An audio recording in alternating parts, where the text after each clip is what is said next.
The Temple men's basketball team is coming off of a double overtime victory, beating Charlotte to remain undefeated at home.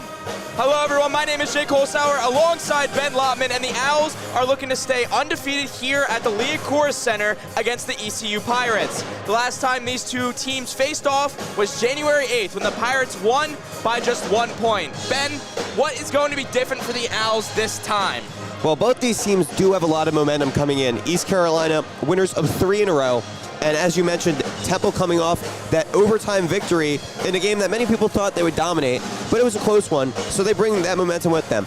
I think if you're Temple, the last time these two teams played, Temple played better. They did. They outplayed them, but East Carolina's athleticism and hustle kept them in the game. So if you're Temple, you gotta hustle to every loose ball, every rebound. You've got to show the heart and the hustle that this Temple team should have. Absolutely, Ben. I 100% agree with that one. And, I mean, taking a quick look at the last game that Temple played against Charlotte, that double overtime victory was a huge boost for this team. Jamal Mashburn, a career-high 34 points against Charlotte. Ben, what are you expecting from Jamal Mashburn today against ECU? Yeah, I mean, Jamal Mashburn has been Temple's best scorer all season. He is the leader of this team, and he's got to continue to show that he can be the best scorer in the American Athletic Conference. And, you know, I think he'll do that. There is a lot of good, long, athletic defenders for East Carolina, but Jamal Mashburn has got to be able to lead this team. Absolutely. Looking at the American Athletic Conference standings, the AAC, Temple coming in at 4th place, ECU just 2 standings behind at 6th. This game can involve some very big implications for both teams depending on who wins and who loses, but I think, like you said before, Ben, this will all depend on how Temple can try to stay undefeated here at home. Yeah, absolutely. That is one thing that Temple has done very well this season. They have defended home court, and they're going to look to continue to do that when we get started here in Leah Center. Yeah, looking at their home record here, 9-0, looking to go 10-0 today. And, I mean, the last time they went undefeated at home, a perfect 9-0, is back in the 2010-2011 season, where they actually went undefeated here at Ben. Do you think that's a possibility moving forward this season? It's absolutely a possibility. You know, it's up to them. They've played probably their hardest matchups that they had on their schedule at home. I mean, they played Memphis. They beat Memphis. The rest of the way, they have East Carolina, Tulsa, FAU, South Florida, and then North Texas to cap things out. That's going to be a big game looking forward, but Temple needs to focus on tonight, or this afternoon, I guess, what they can do this afternoon to beat an East Carolina team that they lost to in a nail-biter. Yeah, speaking of that nail-biter, this ECU team did not shoot well from 3. They haven't been shooting well from 3 all season long. I mean, taking a look back at that game, they shot, let me look at this real quick. They shot 25% from 3, only taking 23s. Yeah, that's going to be very interesting. I mean, me and Jake have talked about it before the broadcast. Temple's biggest struggle recently has been defending the three-point arc. And, you know, if that struggle continues, this could be a really bad loss for Temple. But hopefully things replicate last game, and East Carolina continues to struggle from 3. Yeah, and speaking about struggling from 3, that means you have to defend not the 3 this game. You got to defend inside the arc down below. Who do you want to step up in this game to defend down low? Well, we were looking pregame, and Elijah Gray looks like he could be suiting up. He's not in the starting lineup, but he is. I can see him, number 22 over there. He is in uniform. So it looks like Temple's going to get a big part of their rotation back. So it'll be interesting to see what his movement is like coming off of that injury. Yeah, Elijah Gray was a big loss for Temple a little earlier in this season. He's only played 14 games, but within those 14 games, he averaged 17 minutes, 8 points, and 4 rebounds. But what Temple has been missing without him is that bigger presence coming off the bench. We've seen Zion Stanford come in to replace Steve Settle at power forward a couple of times, and Stanford really doesn't play that big man type of role.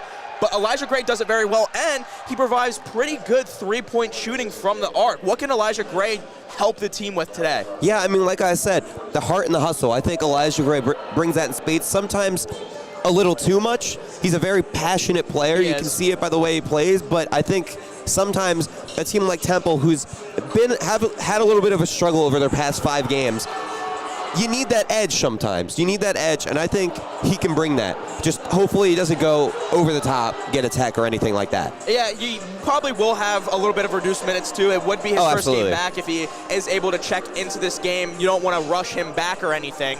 But taking a look at ECU, Ben, what are a couple guys or even one guy to really look out for this game?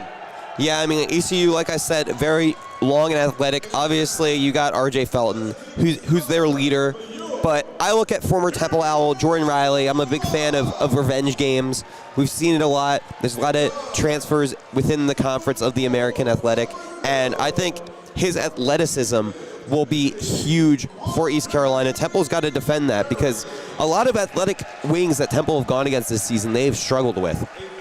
Yeah, RJ Felton, like you said, leading in both points and rebounds for this team, which is really impressive when it's a guard going out there and leading in both those categories. He's a 6'3" guard that's leading their entire team in rebounds. How does that even happen? Yeah, he's got a lot of heart, and he's an awesome player, a great all-rounder. He's also great at passing the ball. He brings a lot to the team. He's second on their team in assists with 2.5 as well. So a lot to defend there, but you got to make the other players, score if you want to beat this East Carolina team. Absolutely. I want Temple to force ECU to take threes this game. If they're not comfortable taking threes, give them the 3 and make them beat you from beyond the arc. Do not let them get into their comfortable spot, which is within the 3-point line, which is down low. I want them to force shots from beyond the arc today. Do you think that's reasonable, Ben? Yeah, absolutely. I mean, you just got to be a little careful because last game they did defend the 3-point line well, but then a guy like CJ Walker, who's probably their best power forward, he scored 18. He led them in scoring. He shot the ball pretty well, very efficiently. 6 for 11 from the field and 6 for 7 from the free throw line. So, gotta defend him, and at the same time, don't let them get hot from 3. Because if this East Carolina team gets hot from 3 with their athleticism, it's going to be a long afternoon for these Temple Owls. The Pirates made their way to the court, and Temple's about to break the huddle. Let's quickly look at the starting lineup for ECU. The senior guard, number 1, Cam Hayes. The senior guard, RJ Felton, number 3, who we told you to watch out for this game. The senior guard, former Temple Owl, Jordan Riley, wearing number 12. Senior forward, CJ Walker, number 14, and rounding things out at the 5, the junior forward, Travion LeBeau. Temple taking their way to the court, looking at their starting 5. It's been pretty consistent most of the year. Quante Berry, the sophomore guard, wearing number 0. Jamal Mashburn, the leader on this team, the senior, wearing number 24. Aiden Tobias, the freshman, number 25 in there for his defense. Steve Settle, number 2, the senior, at forward, and rounding things out at the 5, Babatunde Durajol, the freshman, number 11. Taking the tip here for Temple is Steve Settle, and for ECU, it is Travion LeBeau, CJ Walker, who won the tip, bringing it up for Cam Hayes. For ECU is Cam Hayes. ECU running right to left, as we call it, from section 120. The 3 is good from ECU. Cam Hayes starts it off with a bang. Yeah, a lot of movement there, a lot of screens at the top of the key for East Carolina. A great play call from their coach to start the game. The Temple Owls moving left to right. Quante Berry sitting at the logo, passing to his right to Aiden Tobias. Tobias goes to his left to Mashburn at the top of the key. Passing to his left is Berry. Berry moves to the right, passing to the left corner for Tobias, and pump fakes it. They're going to reset a little bit. 3 seconds left on the shot clock. Settle puts up a floater, misses, but is able to get the rebound. Berry passing to his right now on the right wing is Jamal Mashburn. Mashburn getting a screen, moving to his left from Tobias, driving in, taking the jump shot. Does not get it to fall. It's a rebound for ECU. And a foul there on Steve Settle. Yeah, but great defensive possession there for East Carolina. They're playing a little bit of a man-zone hybrid. And as we know, Temple has struggled a lot against the zone, so they're going to see it a lot down the stretch here of the season. We'll see if they can attack it better than they have recently today. Yeah, RJ Felton was there on the rebound, now bringing it up for ECU is Hayes, moving right to left. 3-0 early here in this game with only 1:30 already into this game. Riley pass to his left. Now at the top of the key is Walker. Walker to the corner, driving inside, passing it back out. At the top of the key now, having to put up a shot, passing over to the left, and that is good. LeBeau from 3 on the left wing. 6-0 early here, ECU. Temple's got to slow it down here a little bit, get the shot that they want this possession. Temple moving left to right. Mashburn driving in on his right side, puts his body Strong finish into Walker. Makes the layup 6-2. Not the easiest shot there, but when you have a guy like Jamal Mashburn, that's not a difficult shot for him. Mashburn putting his body on the line to get Temple's first points of the game. ECU moving right to left. Passing over to the left wing. That is Walker from 3. Misses it. Rebound LeBeau. Gets the layup over Steve Settle. I was going to say Temple will live with Walker taking that shot, but you cannot give up offensive rebounds, especially when the power forward is the one shooting the 3. Steve Settle at the top of the key. Passing over to his right. Mashburn.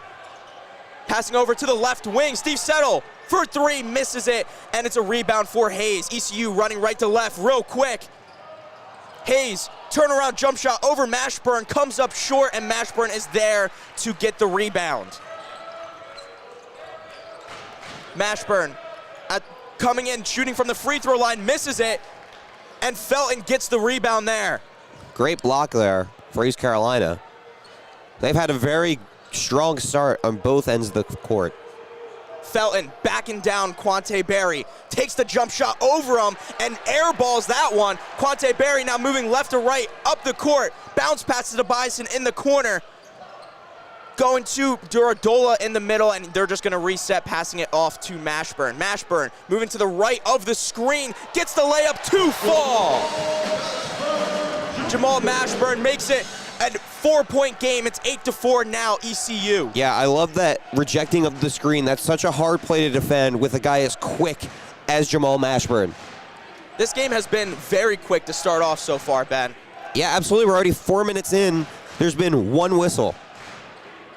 At the top of the key, moving right to left. Bounce pass down low. Duradola contests the shot, but he's not able to contest it enough. Felton down low for the layup. And that's what Felton can do, Ben. Absolutely. Yeah, Temple has really struggled on the defensive side of things to start this game. Temple down 10-4 to Bison in the corner, passing over to Steve Settle. Settle at the top of the key now, moving to his left.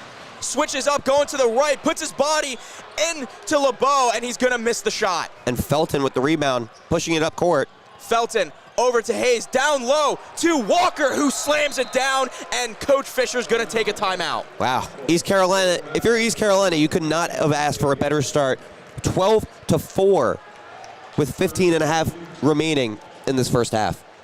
Yeah, that will take us to our first media timeout of this half. Don't go anywhere. It has been a quick game so far, Ben, but it's only gonna get quicker from here. Don't go anywhere.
Welcome back here to the Liacouras Center. Jake Holzhauer alongside Ben Lotman. And Ben, Coach Fisher already made a couple changes. Matteo Picarelli, Elijah Gray, and Zion Stanford had checked into the game. What do we think? Yeah, clearly not happy with that start defensively. And I would agree. I mean, you got to make changes when East Carolina goes on a run that they did. I mean, they just provided nothing on the defensive end. Yeah, and I like this decision to bring in Picarelli when they're on offense, because we've known before, earlier in the season, Coach Fisher kind of choosing where Picarelli plays, sometimes subbing him out defense, which is not what he's there for. He's there for an offensive presence. So checking him in for the offensive possession here is a great job. He's going to get the ball now behind the line at half court, and he's going to bounce pass it to Zion Stanford. Temple moving left to right, 12-4 is your score early into this game. I love the movement there with the light pressure as Stanford in the middle of the zone pulls up and misses that one. Elijah Gray there to get the rebound. The turnaround isn't good, but that's why Elijah Gray is such a big help for this team. He's able to get rebounds where other people can't. And Zion Stanford is the X factor against a zone defense. He's great at the top of the key.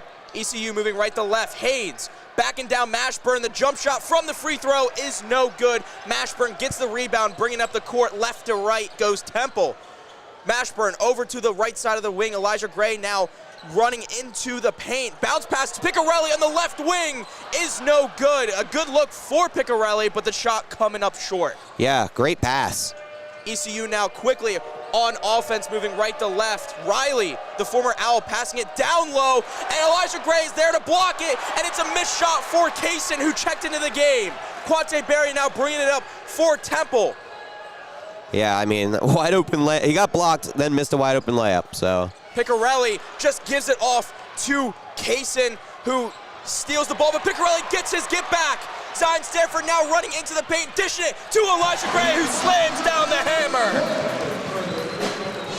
What a play for Picarelli to not give up after the turnover and get the steal back. And that's what we were talking about pregame. You need the heart and the hustle if you want to stay in this ball game with East Carolina. 12-6 is your score now here in the Liacouras Center. ECU moving right to left.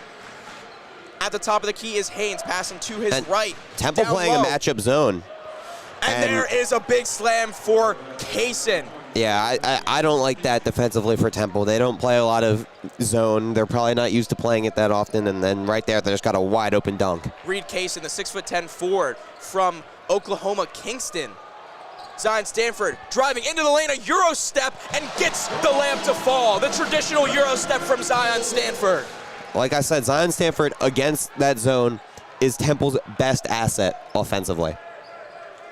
14-8 is your score here in the Liacouras Center. Moving right to left is ECU. Hayes with the ball at the top of the key. Yeah, Temple switched immediately back to a man. Down low on the right side of the corner within the arc. A spin move on Picarelli. Elijah Gray with the help defense. Back to the top of the key. Good ball movement from ECU on the left side of the wing now. Down to the free throw line. The free throw fadeaway is no good. It's a shot clock violation for the Pirates. Yeah, another great possession defensively. East Carolina had some great ball movement there, but just couldn't find an open look. Temple, 14-8. 2 defensive stops for them back-to-back. And now Picarelli inbounds it to Quante Berry. Berry bringing the ball up, moving left to right is Temple. Picarelli with the ball passing mid-court. Passing to his left to Mashburn. Mashburn passes to his right. Berry at the PCU logo. To his right is Picarelli, now passing it to his left, Mashburn. Mashburn passes to his left. Berry, who takes the three at the top of the key. It's good! Quante Berry makes it 11 for Temple. Yeah, and that timeout by Adam Fisher, ever since then, Temple has been playing better on both ends of the court. So whatever Adam Fisher said in that huddle, it seems to be working. Felton bringing the ball up for ECU, moving right to left. Oh, they had the alley-oop available. Felton at the top of the key, getting press D by Berry. Passing it down low into the paint. Turnaround floater is no good from Jordan Riley. Temple now on the fast break. Berry gets the rebound and brings it up for the Owls. The Owls are going to slow it down a little bit. Inside the right corner is Stanford, who loses the ball around the free throw line. Bringing it up now is Woodard, who gets blocked What by a Zion block. Stanford. What an athletic play by Zion But Stanford. then Matteo Piccarelli goes for the rebound, and he lets it go out of bounds, and it's a turnover for Temple. Yeah, that's an unfortunate play, but we got to look. That Zion Stanford block was awesome. Great transition defense there. You thought East Carolina had a layup, and out of nowhere, Zion Stanford comes in with the block. The Pirates going into this media timeout up 14-11. Don't go anywhere. More basketball is on the way.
Welcome back to WHIP Radio on YouTube. I'm Jay Colesauer alongside Ben Lotman.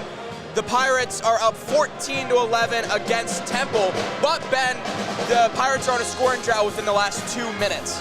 Yeah, I mean, like we said, for the previous timeout that Adam Fisher took, whenever he said the huddle was working, defensively, they've been a lot more stout. And on the offensive end, they've made a three. They've made some good buckets. Zion Stanford has contributed a lot. But unfortunately, Matteo Piccarelli had a turnover before the break. Pick and roll down low, and is going to get the layup. That is Walker down low, who checks back into the game. Temple now bringing it up court, moving left to right. 16-11 now is your score. Quante Berry sitting around the top of the key, moving towards the wing. Yeah, I will say CJ Walker has looked like their most dangerous player on the offensive end. He does have 4 points so far in this game. He's taken 5 shots as well. Elijah Gray down near the baseline towards the left side, backing his man down. The fadeaway jumper is no good. On the rebound is Woodard there. Yeah, Jordan Riley with some good defense against a bigger guy. Down low now to Walker once more, backing down. Elijah Gray, and he's able to get the turnaround layup. 18-11 now is the Pirates. Mashburn bringing it up, moving left to right for the Owls. Quante Berry moving to his right. Back to his left is Mashburn. Mashburn getting the pick from Gray. Driving in to his right. The floater is good. Gets to float it over top of Riley's hand to miss the block. Yeah, and that's a veteran finish right there. You won't see that from a true freshman.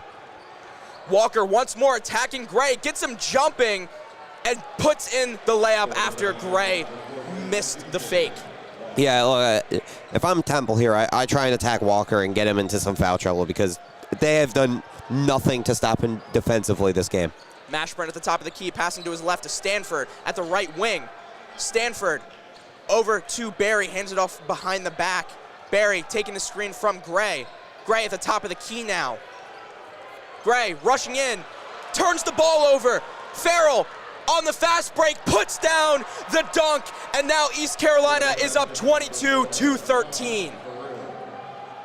Yeah, Temple looking to make some subs here, but Elijah Gray does look a little bit rusty, right? I mean, we're not surprised by that. He hasn't played in a few weeks, but he's looked a little rusty to start this game. Mashburn driving into the lane, gets fouled from Felton there, and I agree with you, Ben. I think they're trying to get Gray into the groove a little bit quickly here, but maybe a little bit too quick. Subbing in for the Owls now, Steve Settle, Aiden Tobiasen, and Duradola replacing Picarelli, Stanford, and Gray. Gray looks like he is walking back to the locker room, so hope that he is okay. He hasn't had action, like Ben said, in a couple weeks. Yeah, he looks a little more frustrated than hurt. Here he comes back to the bench. Yeah, I think he was just a little frustrated with that turnover. Quante Berry inbounding the ball to Duradola down low. Tobiasen in the corner, passes it to his left, Mashburn. The Owls moving left to right here. Mashburn at the top of the key, takes the three, and he drains it. 22-16 now for the Pirates over the Owls. Yeah, Jamal Mashburn always knows when to pull up from deep to give the Owls the momentum that they need. Walker at the top of the key, passing it to his right. Now down low, Walker gets another dunk, and Walker is absolutely feasting down low. Yeah, I mean, they made the substitute. And I don't know what happened there, but Temple turned the ball over on the inbound, I think. Yeah, I did not see what happened there. Did you see what happened there, Jake? I'm not 100% sure. I think potentially Aiden Tobiasen, who was inbounding the ball, might have maybe stepped out of the inbound zone. I'm not sure. But ECU over for three, misses the ball, but Walker is there on the rebound and the putback, and he has been everywhere today, Ben. Yeah, he was their leading scorer against Temple the last time these two teams faced off, and he's on pace to do the same today. Quante Berry bringing it up now for the Owls, moving left to right. 26-16 is your score with 8 minutes left in this game. Steve Settle on the PCU logo. Down low to Duradola, right inside of the corner, backing down his opponent. Gets poked out, but it is going to still be Temple's ball. Yeah, Duradola needs to be more aggressive there. He has the height, weight, and strength advantage in that matchup, and he was too passive for my taste. Yeah, Trevion LeBeau, the 6'3" forward from Waterloo, Iowa. And that is just a huge mismatch, like you said, Ben, and Duradola didn't really take advantage of that. Yeah, Walker, who's probably their biggest body on the floor, is guarding Temple guards. So Temple's big men need to, yeah, there we go, Duradola. Duradola backing down. LeBeau gets blocked by Walker. But ECU stepped out of bounds on the rebound from that block, and it's going to be Temple's ball once more here on ECU's side of the court. Yeah, Jake, I don't know. That looked like a goaltend to me. It looked like the ball was coming down, but that was just from we had a weird angle of that, so I don't know, but they said the block was clean, but ECU did step out of bounds after getting the rebound off the block. We're going into another media timeout here in the first half.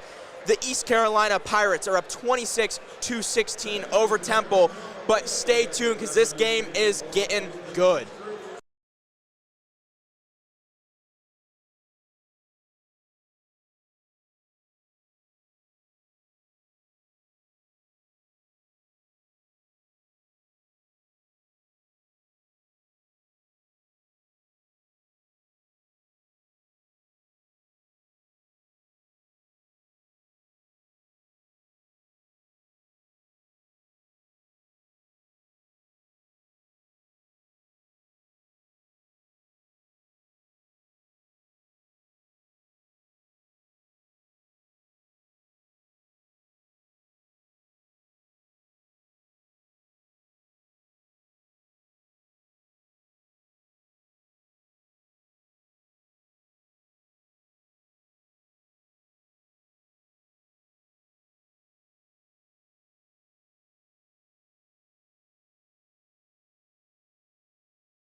Welcome back to WHIP Radio here on YouTube. Jay Colsauer alongside Ben Lotman. We are sitting at section 120, and it looks like Temple is going to inbound the ball. They're moving left to right on ECU side of the court. Yeah, for me here, I'm going to look to get it into Duradola in the post, see if he can, and it looks like Walker's on him, but still, I look to get it into him in the post, and maybe if he's in single coverage, drive it in. There we go to Duradola. Duradola passes it to his left now for Mashburn. Mashburn at the top of the key. 26-16 is your score, passing to the PFCU logo. East Quante Carolina Berry.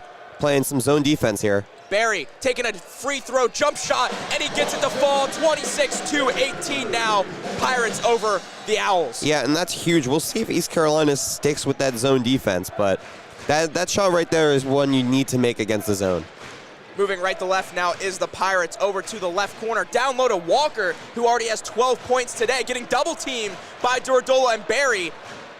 Over to the right corner now to the left, PFCU. Getting double teamed once more was Hayes. Down low. 3 seconds left on the shot clock. The fadeaway jumper is an air ball, kind of acted like a pass as number 24 LeBeau was there, but it's going to be a turnover here for Temple. Mashburn bringing up the ball, moving left to right at the top of the key, driving in to his left, kicking it out to the corner. The pump fake and jump shot from Quante Berry is no good. It's a rebound for Walker and the Pirates. Yeah, I want to see Quante. Ooh, good. There's some hustle. Babatunde Duradola gets the steal to Bison now on the fast break. The pump fake now passed down low to Berry. Tobiasen gets the rebound, and it's going to be out of bounds on Temple. Yeah. And bit of a sloppy move there from the freshman Tobiasen. Yeah, down low. Tobiasen was caught in two minds. Should he drive and look to get the and one or kick it down low? Wasn't sure what to do there. So, that's a young player, not in that situation very frequently, but again, some more hustle there for Temple defensively. They're down 8. You got to continue to see that, see if they can force some more live ball turnovers. Coach Fisher immediately checks him out. Zion Stanford back in the game. Down low is Walker over 3 guys and gets the layup to fall. It's now 30-18. Excuse me, 28-18. Yeah, I mean, I don't know what more they can do there defensively. They had 3 men on him and still managed to have the touch to put that one in. Walker, 14 points, 7 for 10 shooting. Now Temple moving left to right. 6 minutes left to go here in the first half. Zion Stanford on the left side of the baseline. Turnaround jumper is good to go. Nothing but net for Stanford to make it a 28-20 point lead for the Pirates. I've noticed a lot this game. East Carolina's assistant coaches have been assertive to their players on defense. ECU now moving right to left, bringing it up at the top of the key is Hayes. Hayes passing to his left to LeBeau. LeBeau and Hayes back and forth. Yeah, Temple back in a matchup zone here. We'll see if it works out better for them than it did earlier in the half. Top of the key is Walker now. Walker backing down Berry. Euro step, misses the ball, misses the shot, and the rebound for Temple goes to Steve Settle. Steve Settle now running it up to the court, left to right. Zion Stanford at the right wing. Driving inside, free throw. Great pass kick. To Steve Settle. Steve Settle takes the pump fake, but drives inside on Walker.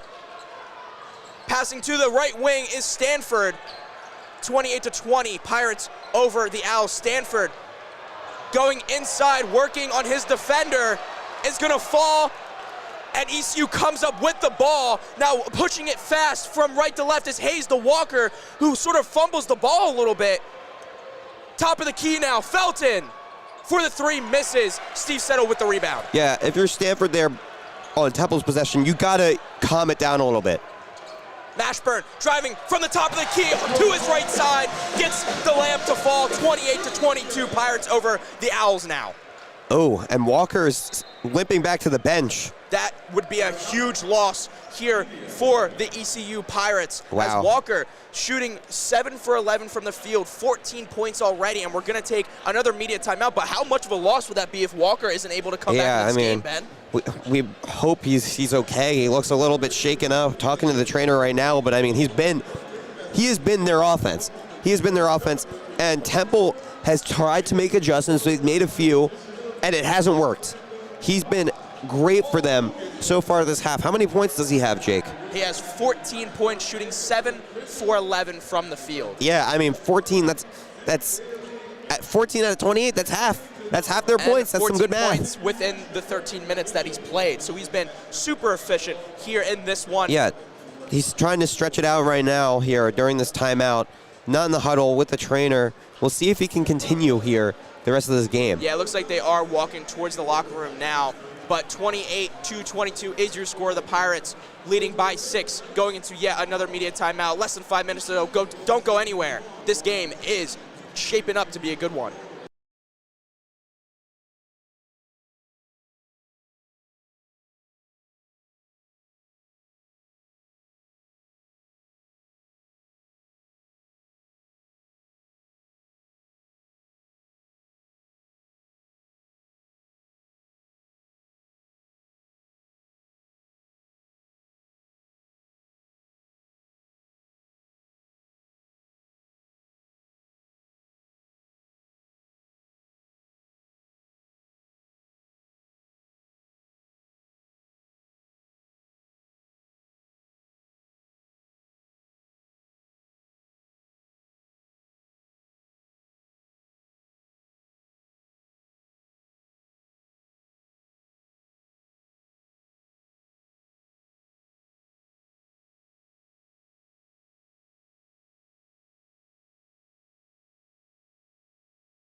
Hello, everybody. Welcome back to WHIP Radio. Jake Holzer alongside Ben Lotman. And Ben, we had a visitor during this media timeout. Yes, Hooter.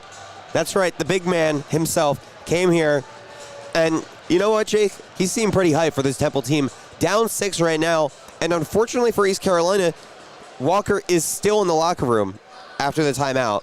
Walker, a big piece for them this game. 14 points in just 13 minutes. ECU inbounding the ball, now moving right to left. 28-22 is your score. And going down is Jordan Riley, and kicks it out to the corner. Back to the left corner now is Felton. Felton passes it to his right on the left side of the wing. It's Hayes. Hayes tosses it to Felton.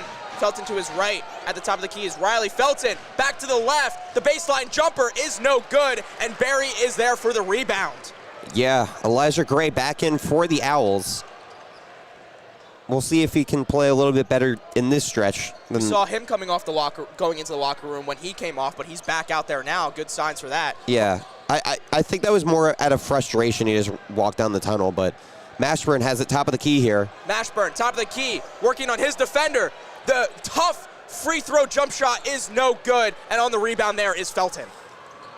Felton moving right to left for ECU, bringing it up. Walker at the scorer's table for East Carolina. Walker looking to check back in. At the top of the key is Felton. Passing to the right wing is Hayes. Hayes to his left. Now back to Hayes at the right side of the wing.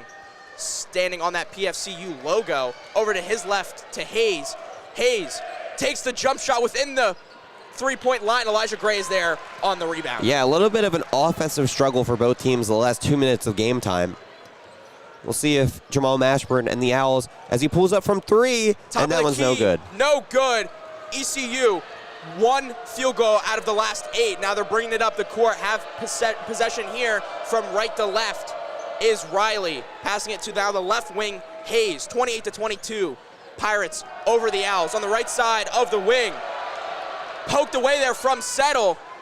but ECU regains possession. Right side of the wing now, taking it from the PFCU logo. He hits it from 3. That's Farrell, who makes his second shot of the game. It's now 31-22. Pirates over the Owls as we go into another timeout. Ben, what did you see there? Yeah, that shot from deep was Farrell. A crazy deep pull-up, and East Carolina has shot the ball from 3 pretty well throughout this game, something we didn't expect to see, but as we talked about, Temple's 3-point defense isn't great. Now, on that one, that was from super far, so you can't expect great on-ball pressure, but Temple's defense needs to pick it up. Yeah, Jan Farrell, the junior from Libreville, Gabon, he scored his 5th point of the game. Hasn't been in there too much today. Only 8 minutes now. Quick timeout here. We're going to stay here as both teams make it back to the court. But Ben, like I said in the beginning of the game, make ECU take threes as they're not comfortable with it, but it looks like they're pretty comfortable here today as they're shooting 43% from 3. Yeah, I think Temple needs to be a little more aggressive. There has been no free throws between these two teams this entire game. There's a total of 2 fouls. I think Temple needs to be more aggressive, drive towards the rim as they turn it over on the inbounds, but luckily Jordan Riley drops it out of bounds. And it looks like CJ Walker back in the game now, as we hope that he is okay. He checked back in, which is a good sign for ECU. Temple, 31-22. Pirates are winning. Bringing it up for the Owls left to right is Steve Settle. Settle slowly inching towards that PFCU logo. Hands it off to Quante Berry. Berry at the top of the key, moves over to the right wing, looks up for the shot, drives in his left, and gets the right-handed layup to fall. 31-24 now. And that's exactly like I said. Temple needs to continue to drive towards the rim, see if they can get some fouls or get some easy layups, because they've shot their layups very well so far this game. ECU moving right to left, down low to Walker in the paint. And Duradola is there, but a nice tip-in from Jordan Riley there. Jordan Riley extends this lead, 33-24 Pirates over the Owls. The former Temple Owl getting some revenge here against his former team. Quante Berry bringing it up for the Owls, moving left to right. At the PFC logo, slips a little bit, but is able to regain his posture. Jamal Mashburn on the right wing now, driving inside a hop step, is either able to gather and gets the layup to fall. It's 33-26. Pirates over the Owls. Yeah, again, drive it, see what you can do. Maybe you'll draw a foul or maybe you'll make an easy layup. As Jordan Riley is bumped and a foul is called on Duradola at the top of the key. There. Very interesting there, as it looks like Dylan Petit now is about to check into the game. Haven't seen him much lately. He did play last game in the double overtime, but before that he's played almost no minutes. Yeah, we'll see. I mean, I think Dylan Petit matches up with CJ Walker well, at least athletically, as they're playing a little bit of a matchup zone here. The freshman getting 7 minutes a game. ECU moving right to left. The pump fake from the right wing, passing it back to the top of the key. Now down low is ECU. Over to Walker on the left side. Walker at the AAC logo takes the turnaround jumper, is no good. The rebound from Zion Stanford, and it looks like they're going to call a jump ball. It's going to be a turnover for the Pirates. Yeah, a great defensive stand there in that zone. A lot better than we saw earlier in the game, and Dylan Petit, good job there guarding CJ Walker. We'll see what Temple does here with 40 seconds left. Will they go 2 for 1 or will they slow it down here? Quante Berry bringing it up for the Owls, moving left to right. 33-26 is your score with 30 seconds left on the clock.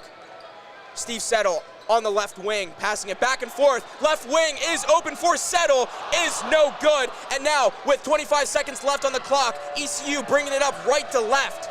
Yeah, it looked like Jamal Mashburn stepped back a little too quickly there. If he would have stepped forward and been more aggressive, they could have gotten an offensive rebound. But final 12 seconds here at the first half. East Carolina up 33-26.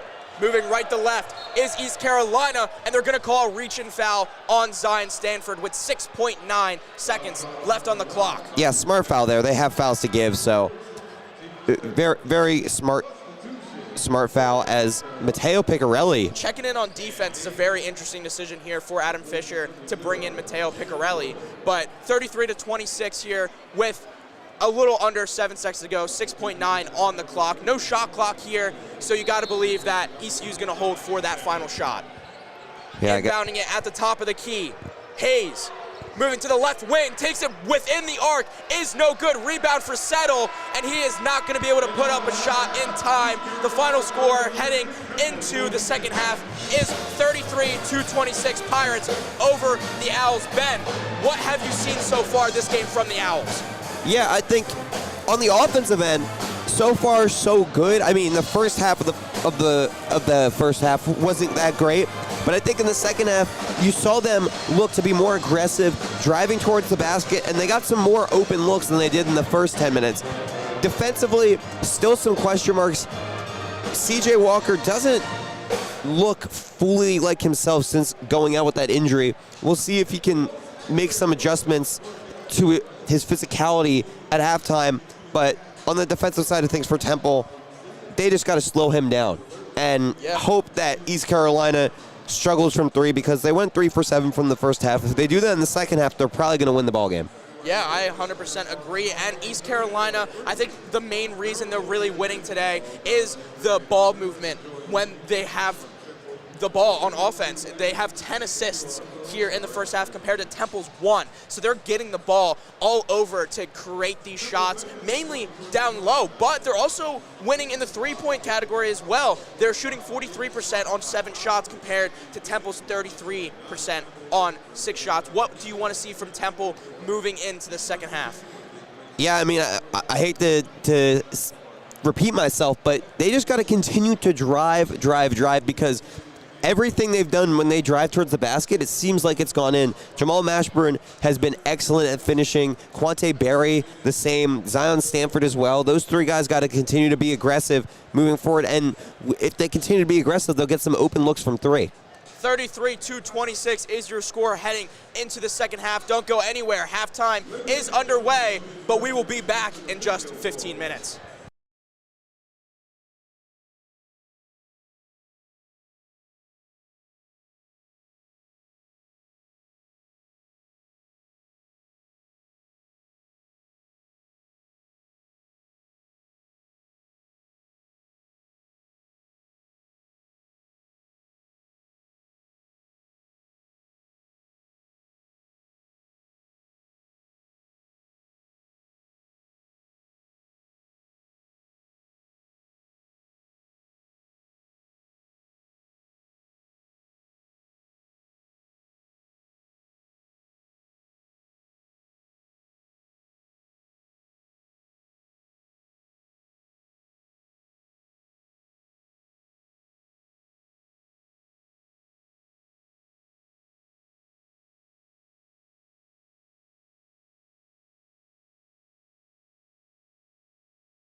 Hello, everybody. Welcome back to WHIP Radio on YouTube. Jay Colstar alongside Ben Lotman. The halftime break is coming to an end. 33-26 is your score. The Pirates over the Owls. We talked about it a little bit before break, but now coming after break. Ben, what does Temple need to do in order to come back in this one down by 7? Yeah, I mean, first and foremost, you have to shut down CJ Walker. 14 points at the half, leading scorer for both teams, and he has been a thorn in Temple's side. Honestly, when he was out for an injury, that's when Temple probably had their best run on both sides of the court. He looks like he's back and he's good. His uniform's on. He's going to play this half. We'll see if he's hampered at all with the injury, but you got to slow him down first and foremost. Absolutely, and the way that you do that, get Duradola down low, maybe some more help defense down low. Even though there was a shot last half where Walker just put it up over 3 guys, let's get our big men down there. Coach Fisher needs to tell his big men, settle. Duradola, Gray, who's been playing pretty well today, just help them down low, help each other out down low, because Walker, like you said, has been a really big point of attack, and there's no one else on this Pirates team with over 10 points, little over 5 points. So Walker has been the #1 scorer for East Carolina, but looking over at Temple, their offensive side, Mashburn, 13 points, 6 for 10 from the field. Who else do you need to step up for Temple? I'm looking for Steve Settle. You know, we know Steve Settle very well. He has some very cold games and very hot games. So far, he's 0 for 4 from the field, 0 for 2 from 3. They need to get some more out of him. So far, their only 2 starters that have scored are Quante Berry and Jamal Mashburn. You're not going to win with that formula of things. I like Zion Stanford all at the bench, but Steve Settle has really got to step it up this half. The 5 coming out for Temple to start the second half is Mashburn, Settle, Duradola, Stanford, and Berry. ECU is going to be inbounding the ball. The sides flipped. We're at section 120. Moving left to right now is ECU. Felton bringing it up for the Pirates on that left wing, being guarded by Berry. 33-26 is your score. On the AAC logo is Walker. Back out to the right wing is no good from Felton. The rebound from LeBeau, and the shot is able to fall. 35-26. Temple did everything right there except secure the rebound. Very unfortunate there, but something to build off that defensive possession if they can get that rebound next time. Jamal Mashburn passes over to the left side of the wing. Quante Berry moves all the way to the free throw line. The jump shot is good. 35-28 now after that Berry jump shot. That was a great play against the zone. Quante Berry has played really exceptionally offensively against the zone today, as Temple now moves into his zone. ECU moving left to right, passing the ball around the outside of the arc. Down low is Felton, who everybody wanted to call for a travel. Now moving from the top of the key down low onto Duradola, who gets the foul call. And Duradola, it looked like he got hit in the head. Yeah, the fans are frustrated. Adam Fisher barking out orders. I don't know whether it's at the ref or at his team, but that looked like a clean block, and then he got whacked in the face. I do not know where is the foul. He had a clean block, and then he got whacked in the face. Ref, call it like how he saw it, says it's a foul on Duradola, who ended up being a little bit banged up, still going towards that head. First shot from the free throw line all game is taken by Hayes, and he gets it to fall. 36-28 now here in the second half. The second free throw shot is up and good. 37-28 is your score. The Pirates up by 9. Quante Berry bringing it up for the Owls, moving right to left now. Berry at the top of the key, moving over to that PFCU logo, dumping it off to Stanford now at the top of the key. Passing to his left was Mashburn over to Berry. Mashburn at the right side of the wing now, getting guarded by Walker. The hop step jump shot is good. 37-30 is now your score. Yeah, I mean, Walker definitely should have been called for a foul there, but the Owls will take the bucket. Down low now for ECU, moving left to right. Now passing it over to the wing. The 3 is up, but no good. Felton was able to get the rebound there. From the right wing now, the jump shot from Hayes is no good, and Stanford is able to come up with that rebound. Stanford, 30, ECU over Temple. Yeah, Mashburn bringing it up right to left. What I was going to say is it seems like everything is going against the Owls. Can they curb that momentum and And with Zion Stanford pulling up from the key here, and he makes the shot. three. Zion Stanford from the right side of the wing to cut the lead down to 6. It's 39-33 from Stanford's first three. And Jake, that's a great way to switch up the momentum. ECU now bringing it up the court, left to right. They go 39-33, and they're going to call a foul on ECU, and it's a turnover for them. Temple now getting the ball here for their possession. And this crowd, by the way, we haven't mentioned it. This crowd, a very nice crowd here at Lee Course today, starting to get into it a little bit. I think if Temple gets a bucket here, they could get really involved. Jamal Mashburn is going to inbound the ball here for Temple, moving right to left, 39-33 with 17 minutes here to go in the second half. Quante Berry up by that PFCU logo on the left side of the court. Jamal Mashburn now on the left wing, getting the screen from Gray. Mashburn driving into the lane from the top of the key is going to be fouled. And Adam Fisher looking for the bucket. Checking to see if this foul was on the shot or not. No, the refs are kind of talking over it. They're talking over a goaltend, so they're calling it an and one, I believe. Or they're reviewing a goaltend. Yeah, they're reviewing a goaltend here from Walker. But, I mean, what a play from Mashburn to find some separation, drive into the lane, and get the shot up. Yeah, and this is exactly what I was talking about. You drive the lane, sometimes you're going to get some easy layups, and sometimes you're going to get some fouls. And right there, maybe they could get both. We'll see what happens here on the review. Honestly, I don't know. It's kind of hard to see from our angle whether or not that was a goaltend. Hopefully they'll show a replay here for us. But, yeah, I mean, a good start to this half. They've cut the lead down to 4 here early on, and we'll see after this review. Maybe it could be even less. Yeah, we're going to take a media timeout for this review, but it's 39-35. Don't go anywhere. We will have the call once we come back.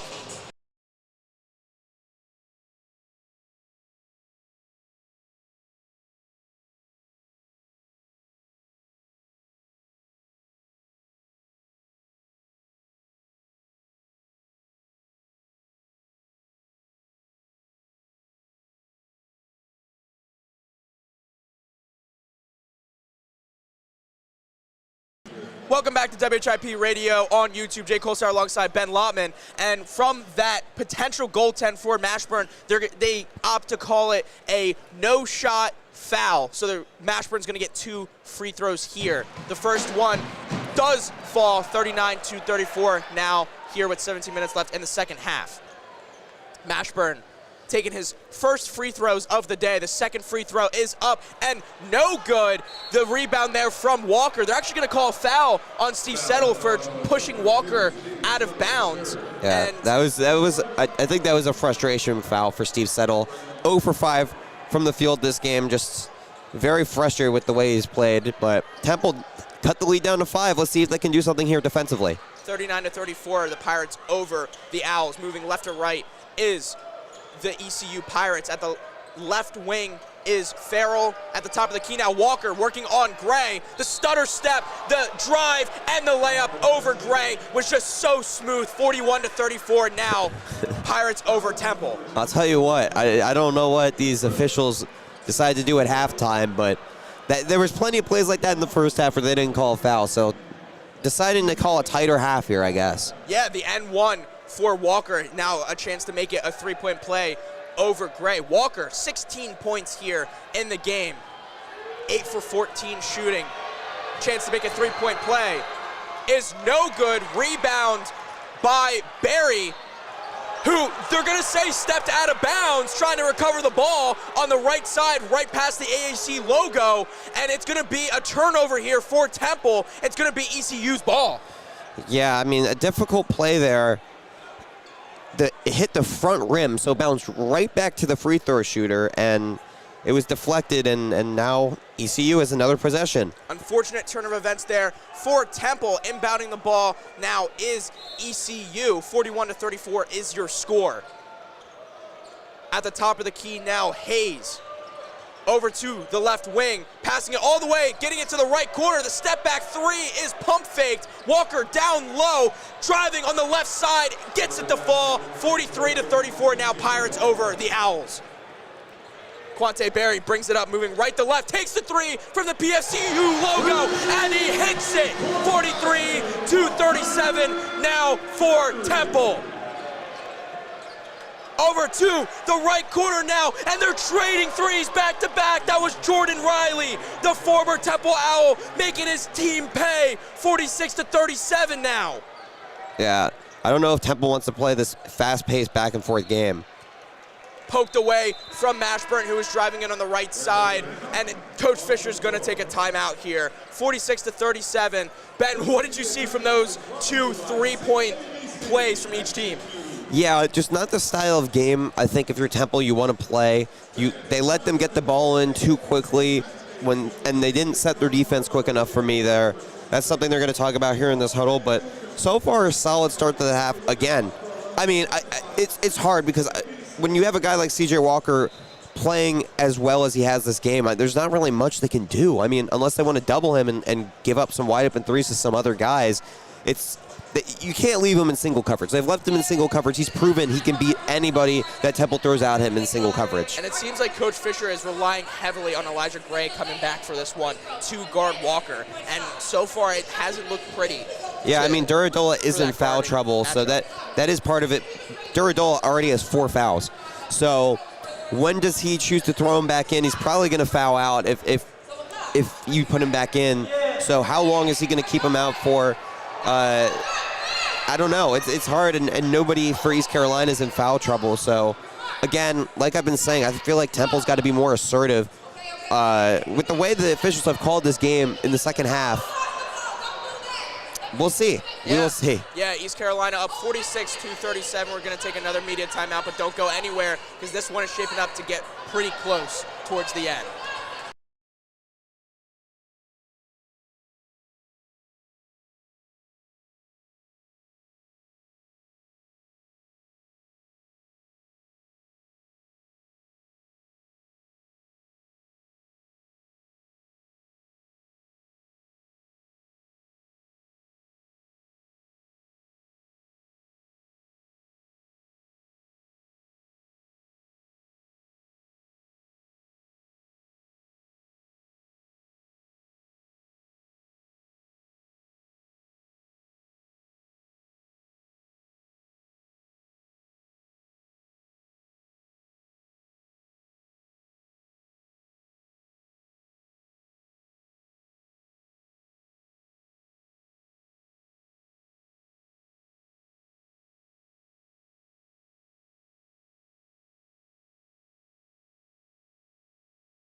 Welcome back to WHIP Radio here on YouTube. Jay Colesauer alongside Ben Lotman. 46-37 is your score in this one, and Temple is going to be inbounding it from from the Pirates side of the court. Yeah, and it's only a 9-point game. It seems like everything has gone East Carolina's way this game, but Temple is still in it here. Yeah, ECU out of the last 4 field goals have not missed a shot. So ECU on fire, but can Temple hopefully stop that momentum and get some of their own? Inbounding it for them, it looks to be Berry. Berry inbounds it to Mashburn on the right wing near that PFCU logo. Mashburn driving in, trying to get it down low to the cutting Gray, knocked out of bounds from a Pirate. That was Felton on that block, and it's going to be another inbound here for Temple. Yeah, we'll see if Temple can get more of a play design here. That one was kind of just a toss into Gray and handed it off to Mashburn. Quante Berry now inbounding it. This is a difficult spot, though. This is a very difficult inbounding spot. Quante Berry down low to Gray. Below the basket. Does not get the shot up, but they're going to call a foul on that one. Yeah, that was a much better play. Down low, again, we talked about it in the first half. They don't really have ECU that is a center defensively. They have a lot of athletic guys, but Elijah Gray is the biggest guy on the court right now. Elijah Gray taking his first free throws of the day. Has a chance to cut this down to a more helpful lead, but he misses the first one. Down by 9, had a chance to cut it down to 7. but now only a chance to cut it down to 8. The second free throw coming from Elijah Gray is good. 1 for 2 from the line. ECU now inbounding the ball, bringing it up, moving left to right. We're calling it over from section 120 to the left wing. Temple back in his zone again. They've gone to it a lot more today than they have in recent games. The pump fake and the poster! Oh my goodness, what a slam from Jordan Riley against his former team! Temple now back on offense. Jamal Mashburn slips at the free throw line, but oh my goodness, what a dunk from Jordan Riley! I saw him driving the lane, and I saw his eyes get big. I did not think anybody had the ability to get up. Oh my gosh! Over Zion Stanford on top of his head, making Stanford look like a baby down low. You're going to see that on SportsCenter tonight, let me tell you.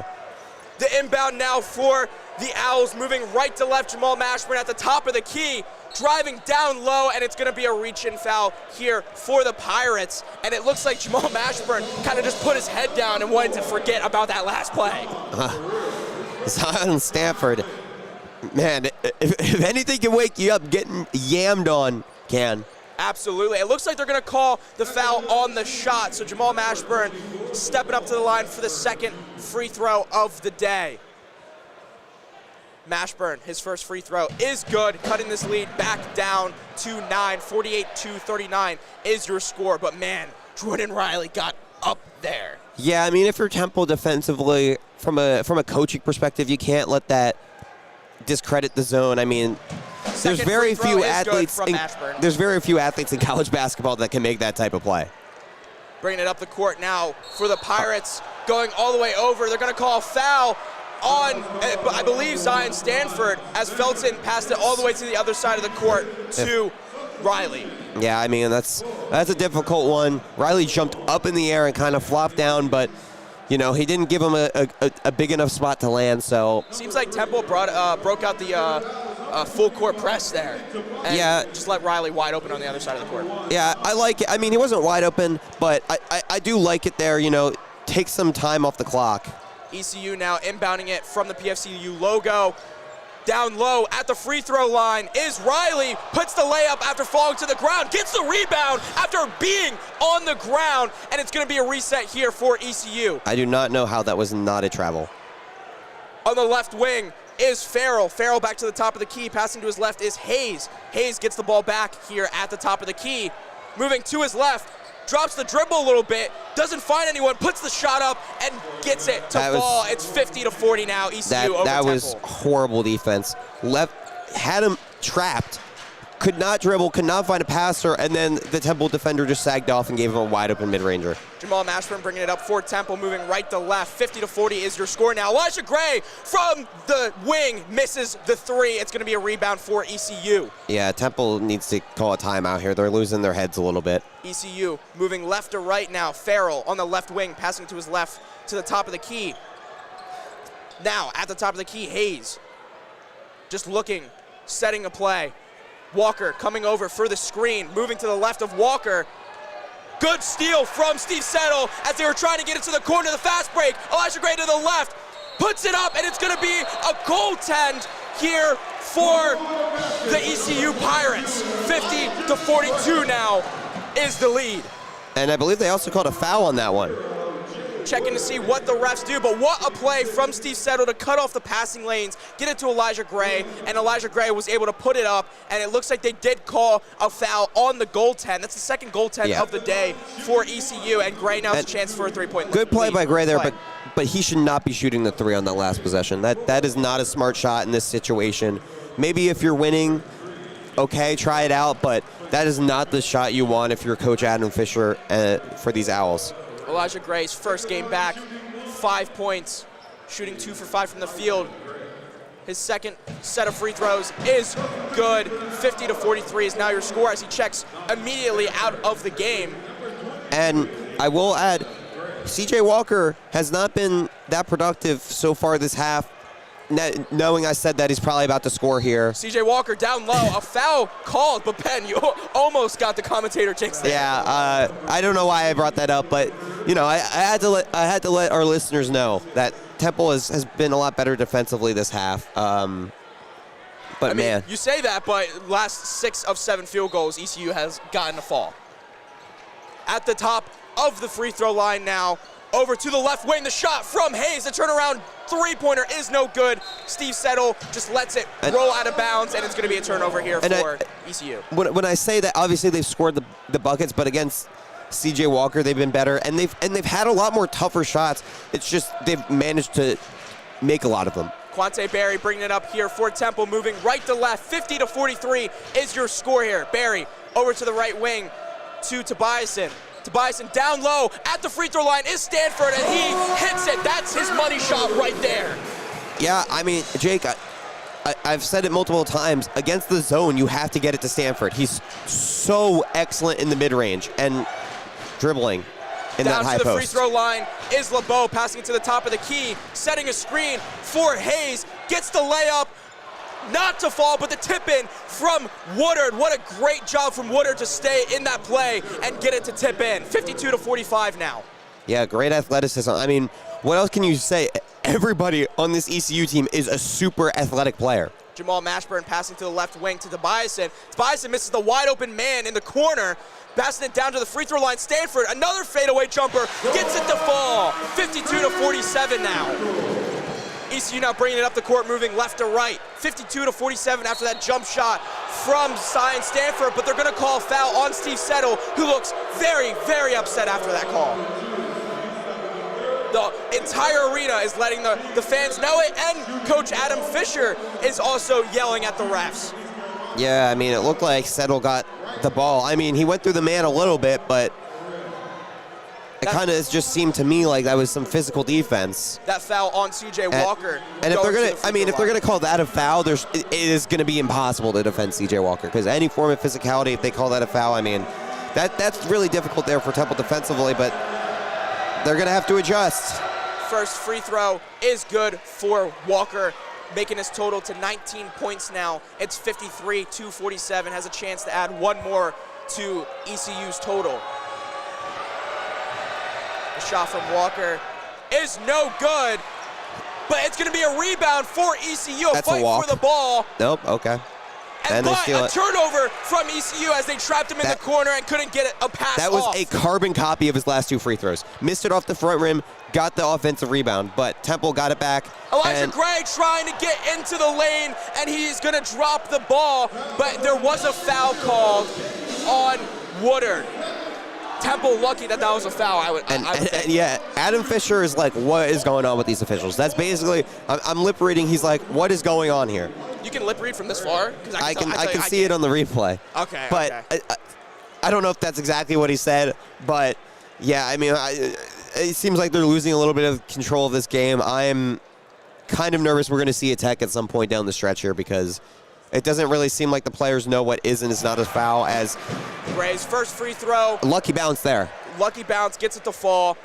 Gray shooting his 4th and 5th free throws of the day. 53-48, Temple slowly creeping back. Their last 3 field goals made it into the basket. The second free throw is no good from Gray. 53-48, ECU moving left to right. Felton bringing it up. Top of the key, moving over, passing to his left. Now down low at the free throw line, wide open is Riley, and gets that jumper to fall. 55-48. Yeah, the zone has been kind of a struggle for Temple. They've had some good possessions, but a lot more bad possessions with it. As Mashburn bringing it up, moving right to left. Mashburn getting a screen from Stanford, moving to his left. Now charging to his left, down low, passing it to Gray, but they're going to call another foul here against ECU. And it seems like both teams, after this media timeout, are just trading fouls back and forth.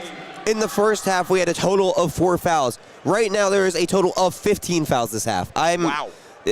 I get Temple has been more aggressive, as I said, but ECU has played the same type of game. I feel like they're just not letting Temple be as aggressive on the defensive end, but you know, they're still in this game, down 7 here. Yeah, one thing ECU is running away with is the rebounds. 28 rebounds to only Temple's 17. Going to be interesting to see what happens there for the rest of the game as we go to a media timeout. Don't go anywhere. We will be just back.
Welcome back to WHIP Radio here on YouTube. Jay Colsar alongside Ben Lobman. We're calling it from section 120 here in the Liacouras Center, and it's 55-48 ECU over Temple, but Mashburn is at the line after being fouled.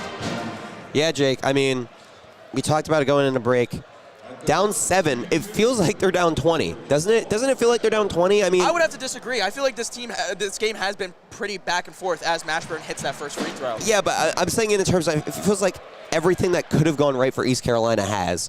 Temple has had some things not go their way. I would say in the first half, yes, but here in the second half, I feel like it's been more even. At least to me, as Mashburn does drill that second free throw, cutting the lead down to 5. It's 55-50 now. ECU over Temple. The Pirates bringing it up, moving left to right, is Woodard. Woodard passes it to the top of the key to Felton, all the way to the corner now, back to the left wing on the PSCU logo. At the top of the key is Walker, driving down, hits the right hand, layup to fall. It's now 57-50, Jake, and Walker has been on Gray the entire game. Jake, what more can they do to defend that? I'd love to give you some analysis there, but I don't know what more they can do to defend that other than doubling him. Quante Berry at the right wing, moving right to left. Zion Stanford back to Berry at the top of the key. Stanford down low to Gray. Gray, bounce pass to Berry, and an amazing pass from Elijah Gray to Quante Berry to get him down low below the basket, and he gets the layup. It's now 57-52. Temple has been stuck here at 5. They got to get a stop. They've been great offensively, but they got to get a stop. ECU moving left to right now, 57-52. In the corner is Farrell. Farrell to the top of the key. Walker. Walker driving in on the left side. Turnaround, fadeaway jumper, and he hits the front of the rim, and it just bounces in, Ben. Everything seems to be going his way today. I mean, again, what a shot. 59-52, Jamal Mashburn puts the floater up near the free throw line, doesn't get it to fall. ECU now on a 2-on-1 fast break, but the pass is just too much. Woodard to Walker, he put too much mustard on that one. Yeah, Temple was very lucky there, very, very lucky. Down 7, that would have spread that lead out to 9. Unfortunately, a bad pass for ECU, but let's see if Temple can get a bucket and a stop. Babatunde Duradola checks back in for Elijah Gray. Of course, Duradola on foul-out watch as he has 4 fouls today. Bringing it up for Temple, Quante Berry moving right to left, 59-52 with 10 minutes left on the score. Stanford A layup from down low is good. It's 59-54 now. ECU now bringing it up, moving left to right is Hayes. Yeah, that was too easy if you're ECU there. You cannot leave Zion Stanford, who has been killing your zone, wide open. Felton from the left wing, passing it over to the top of the key for Walker, who misses the shot. Zion Stanford on the rebound. Yep. Stanford now moving right to left for Temple, taking it all the way, and he gets the layup to fall. It's 59-56, only a 3-point lead now for the Pirates, which is the shortest it's been since the very beginning of the first half. Yeah, I mean, let Walker shoot a three. If he wants a three, let him shoot it. Now passing it to the wing for Felton, wide open, misses the three. It's a rebound for Aiden Tobiasen.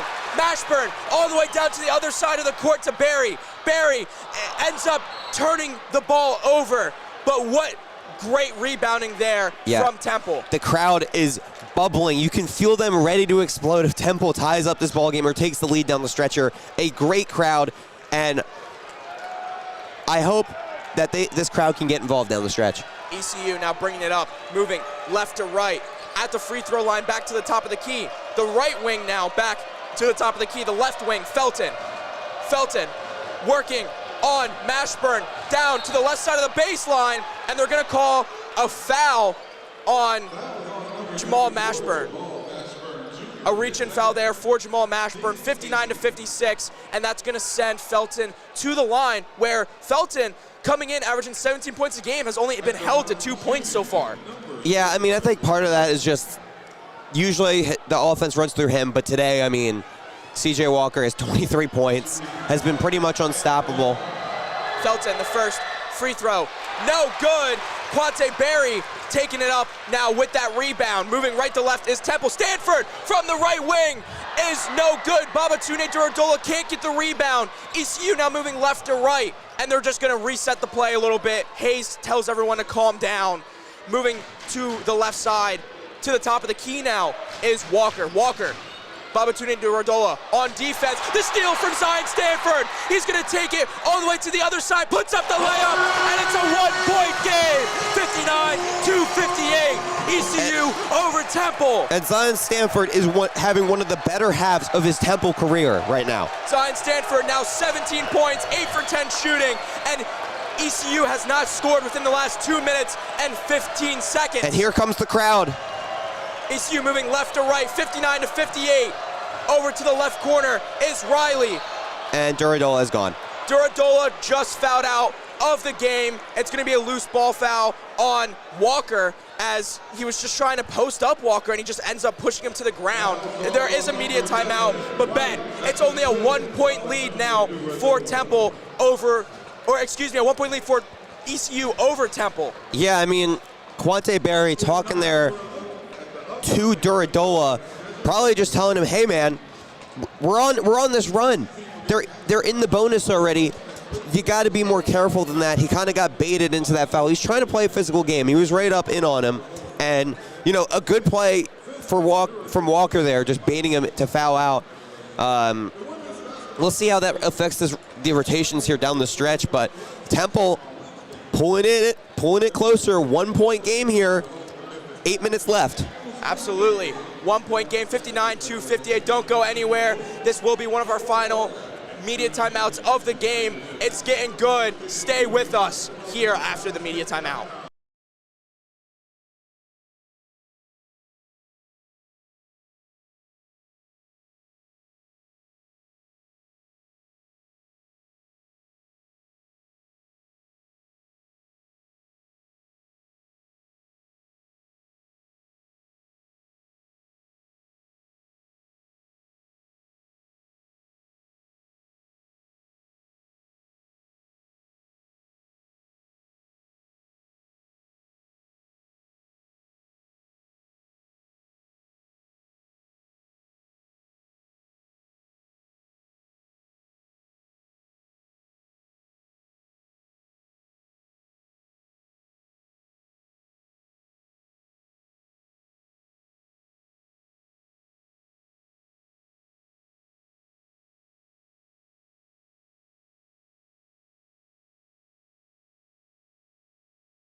Welcome back to WHIP Radio here on YouTube. Jake Holzhauer alongside Ben Lotman. It's only a 1-point game. 59-58 is your score. The Pirates over the Owls. We're calling it from section 120 here in the Liacouras Center. And the atmosphere, the fans have come alive in this one, Ben.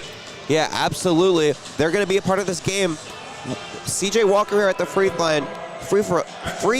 throw line. Wow, easy for me to say. CJ Walker shooting 2 free throws after the foul out from Babatunde Duradola, who is being replaced by Tobiasen. First shot for Walker is good, extends the lead to 2 points. It's now 60-58. Walker having a great game, 23 points, 11 for 18 shooting from the line. Second free throw is good. It's now a 3-point lead for ECU. Bringing it up for the Owls is Quante Berry. They're moving right to left from where we sit. 61-58, Quante Berry at the top of the key, passing it to his left to Mashburn, who sits at the left side of the wing.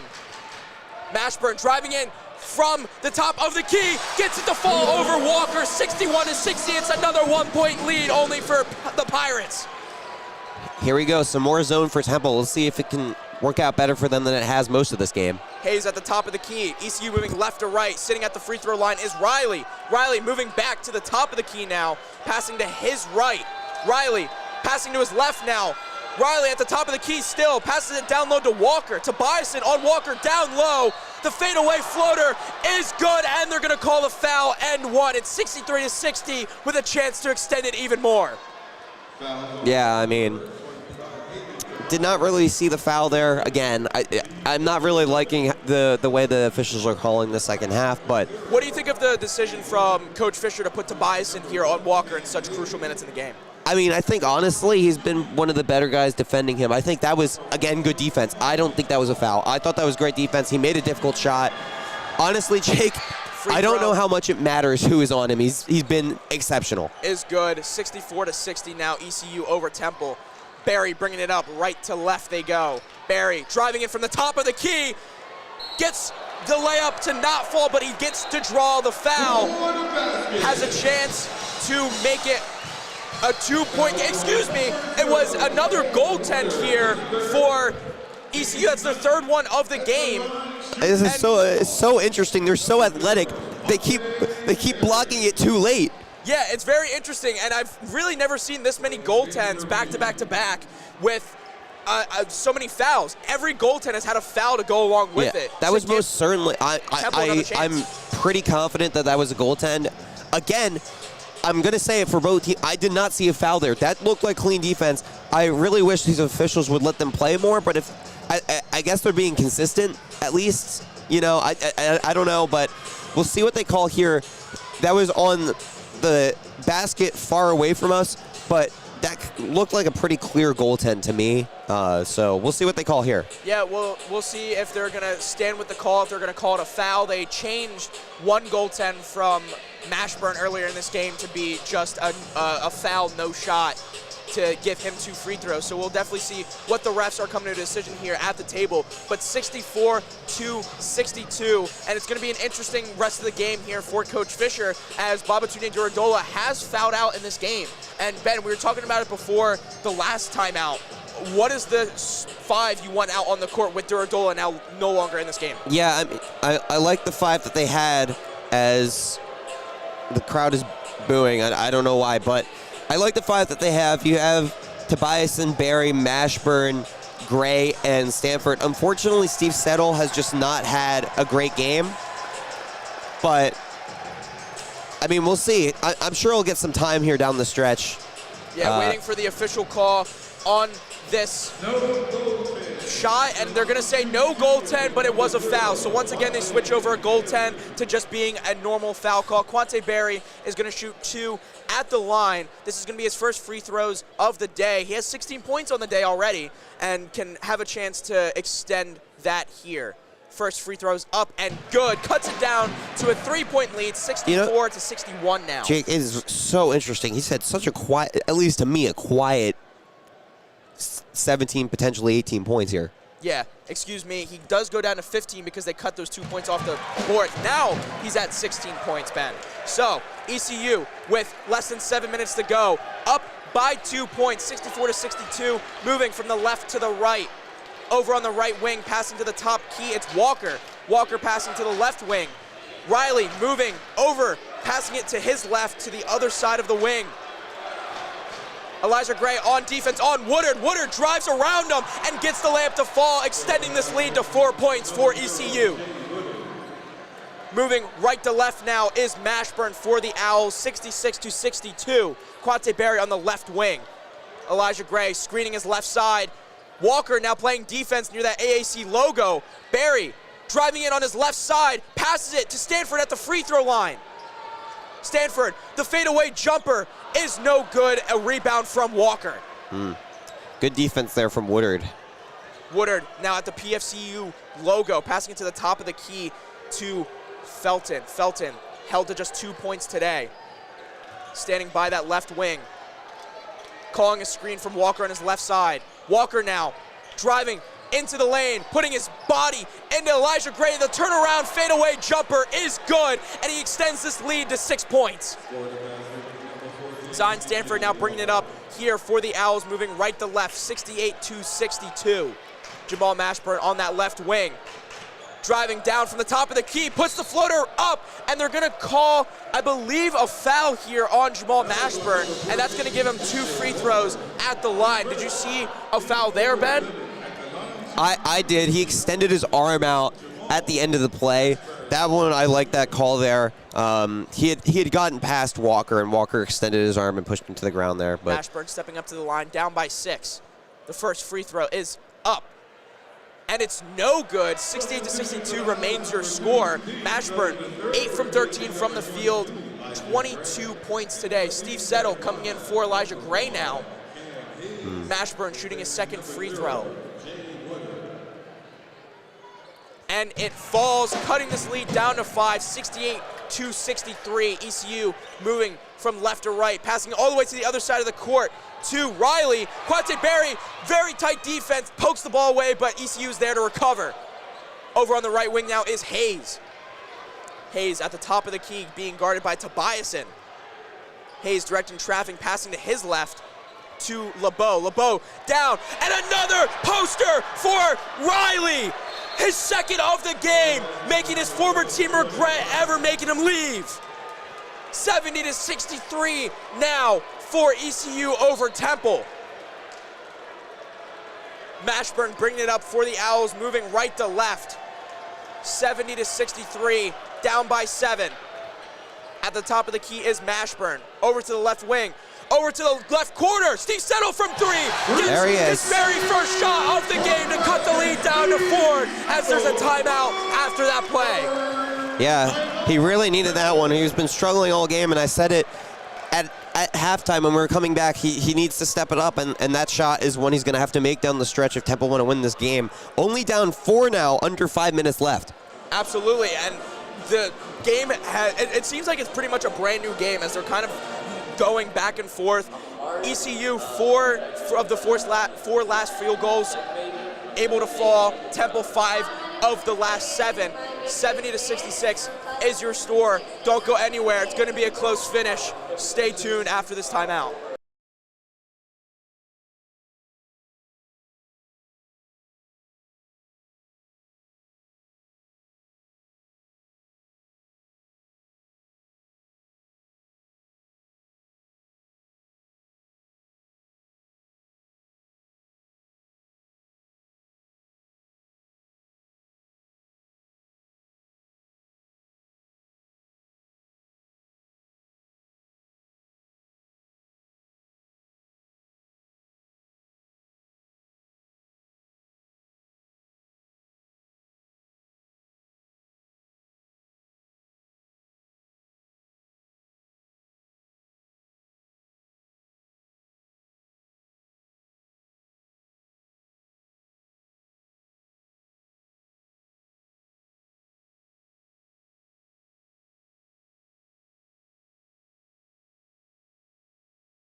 Welcome back to WHIP Radio here on YouTube. Jake Holzhauer alongside Ben Lobman. We're sitting here at section 120 calling this game, and it is only a 4-point lead for the Pirates. 70-66 is your score. Yeah, Jake, and what I was telling you during the break is, down the stretch here, whichever one of these two teams decides they're going to play some strong defense is probably going to win this game because both these teams offensively have been really good the last 5 minutes. ECU bringing the ball up, moving left to right. Steve Settle on the steal, isn't able to get it going for him. ECU recovers that potential steal from Steve Settle. Walker down low, over to the left wing, is good for Felton. He hasn't been feeling himself all game, but now gets his first three to extend this lead at 73-66. Pirates over the Owls. Mashburn bringing it up now, moving right to left for the Owls. Sitting at the top of the key. Stanford screens to his right. Slips at the PFCU logo, but is able to regain his composure. Quante Berry now taking a shot from the left wing, isn't on line. Tobiasen hits it out of bounds, and it's going to be ECU's ball. Did you like that shot from Quante Berry there, Ben? I kind of wish they ran a play. It wasn't a bad shot. It was pretty open, but I wish in that situation they would have run a better play. And, you know, immediately what I said comes into effect. ECU played some strong defense on that possession. On the other side of things, Temple came to double, who did they come to double? CJ Walker, and kick out, and, you know, a somewhat contested three, but I don't blame them. I don't blame them for doing that. Felton hasn't been hitting all day. He was 1 for 6 before that shot. He's now 2 for 7 with only 5 points. But then again, he is their most lethal offensive weapon. Going into this game. Of course, Walker has kind of taken over down low in this game, but Felton has been their best scorer all game. But I don't knock them for leaving him open at double-team Walker. CJ Walker with 30 points. I think that might be the highest amount of points Temple has allowed to a player this season, if I'm remembering correctly. But either way, one of the best games I've seen from a player here in Liacoris that isn't on the Temple Owls this season. Yeah, 30 points from Walker is a very tough thing to do, especially here against the Owls, who is mostly a defensive squad. But ECU still winning that rebound battle 32-20. The second chance points have been killing Temple all game. Yeah, Temple, and they're undefeated at home as well. They are undefeated at home. They are. That record is on the line. They are down 7 here. Jake, do we think they can get it done down the stretch? I mean, it was a very close game against Charlotte last time. It looked like there was little no hope, but then they did come back and force a double overtime to eventually win. And I think these Temple players take a lot of pride playing here in the Liacoris Center, and they're not going to go down without a fight. Of course, Babatunde Durajola fouled out and is not going to come back here in this one, but I think every player on that court wants to defend home here and stay undefeated. Yeah, absolutely. And honestly, they have the ability. They do have the ability. You just got to get a few stops. Offensively, they've shown they can score. They can make the three-point shot. They're shooting 38.5% from 3 tonight. Yeah. So they can make the 3 ball. The issue is, can they defend the way they have most of the season? Yeah, that's definitely been a problem here today. They still are winning the turnover battle 9-7, but it hasn't felt like they've been winning the turnover battle, really. The 5 coming out for Temple: Quante Berry, Zion Stanford, Steve Settle, Jamal Mashburn, and Aiden Tobiasen. Over for East Carolina, you got Hayes, Felton, Riley, Walker, and LeBeau. And it looks like Temple is going to inbound it here. Excuse me, ECU is going to inbound it here, moving left to right. Hayes coming all the way from underneath his basket. Jamal Mashburn on defense. 73-66 is your score. Over on the right wing, passing to the top of the key. Give back to Hayes. Lots of movement here for ECU. Left wing, it's going to be a foul. I mean, I'm sorry. You can't be calling that. That's called playing defense. That's called, they were fighting through the screens and they called a non-existent foul against Temple yet again. I don't understand. Temple can't play any defense. It's going to be a foul on Zion Stanford here against Walker. And Walker has shot 6 free throws here in the second half alone. and is looking to extend his point total to 31. Misses that free throw shot, but he still does have another one to take here. 73-66 can try to extend this lead to 8. The shot from Walker is good. He does extend the lead to 8. It's 74-66. Moving right to left now for Temple is Quante Berry bringing it up. Temple down the stretch here has got to take smart shots. Don't chuck up threes unless, obviously if they're open, yes, but get some smart shots here. Mashburn at the top of the key. Driving to his right side, kicking it out to the right corner for Steve Settle, who hits the three. And that was a great play right there. Mashburn driving it in. They brought the double from the corner. Not very smart to do against a veteran, savvy player like Mashburn, and he kicks it out wide open three for Settle. 74-69 here now. Pirates over the Owls. Steve Settle does fall on the ground, but he's able to get back up on the left wing here, passing it to the top of the key. Over onto the right wing now, back to the top of the key for Walker. Walker to Hayes. Hayes moving back to the top of the key. Hayes taking a shot, then jump shot, three-pointer at the shot clock is no good. Temple able to get that rebound. Barry had a really tough time fighting that one off, but he's able to come down with it.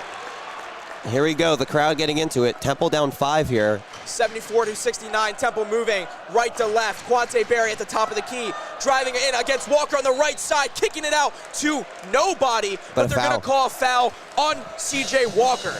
Very, very lucky there. Very lucky because I think Tobiason maybe was supposed to be in that corner, cut in for whatever reason, and nobody was there, but they get the foul call, and Berry at the free throw line. Yeah, shooting Temple 2. Got bailed out there, 74-69. Barry with 16 today. First free throw is good, cuts this lead down to just 4 points. Temple looking to take their first lead of the game as ECU has had the lead the entire game. Yeah, looking to cut it to 3 here. And he does not do just that. It's still a 74-70 point game after Barry misses his second free throw. Moving left to right is ECU. Bringing it up for them is Felton. Felton on that left wing. Right in front of the PSCU logo. And it's going to be a timeout here for the Pirates. Ben, we're coming down to the wire here. What do you want to see from Temple? We need Temple to get some stops to keep this game competitive. They're down 2 scores right now. Unfortunately, Quante Berry missing the second half of those bonus free throws. Temple, defensively, what I have to say for them is they got to secure those rebounds. I know it's physical. Jake, you can see every single rebound. East Carolina is fighting. Quante And Berry had such a tough time getting that I talked about it pregame. They are all about the heart and the hustle, and that's what rebounding is about. They got to secure those rebounds. East Carolina is probably going to have to make some shots they don't want to make. They're bringing the double on CJ Walker, it seems like, or they're dropping into a zone here after a quick timeout. We'll see what happens here. Yeah, Temple already back from the huddle. ECU taking their time here, but it's only a 4-point lead here for the Pirates, and they are going to be, I believe, inbounding the ball here, as they did call a timeout. Inbounding it from the PFCU logo is Felton. Temple has to play clean defense here, no fouling. Both teams have been in the bonus for quite some time. Mashburn guarding at the top of the key. It is Hayes moving left to right for ECU. Riley at the top of the key, drives into the right side, hop step, turn around, jumping, fade away, and they're gonna call another foul on Aiden Tobiason. The crowd very upset with that call. Tobiason threw his hands up at I don't know. asking where it was. I thought that was a foul, to be honest. It looked like he got some contact on the upper half of Jordan Riley's arm. Riley shooting his first free throw is good, extends this lead to 5 points. That's Riley's 12th point of the day. Yeah, I mean, either way, whether or not it was actually a foul, they called a foul, and that's a bailout. They were down to 1 second on the shot clock. It was a turnaround mid-range shot. That's not Jordan Riley's strength. Exactly what you said too, Ben. Don't foul him. And they did just that. 6-point lead now here for the Pirates over Temple. Quante Berry bringing it up for the Owls, moving right to left. Quante Berry at the top of the key. Passing it to his right, Zion Stanford, who passes it to his left. Jamal Mashburn now at the top of the key. Mashburn driving in on the right side. Gets the layup, 2 fall, and 1 for Jamal Mashburn over 3 Pirate defenders. What a finish. And the thing about that was, again, they bring the extra defenders. Steve Settle is wide open again in the corner, but Mashburn's like, nah, I'm going to get these 3 points the old-fashioned way. Well, he gets the 2 there and potentially can add the 3 here with the free throw. 76-72. Pirates over the Owls. Mashburn with a chance to cut the lead down to 3 now. Isn't able to do that. Oh, and it's a lane violation on CJ Walker. He's going to get another chance here. Lucky for Temple, but you can't be relying on lane violations here if you're the Owls. Yeah, but you'll take it.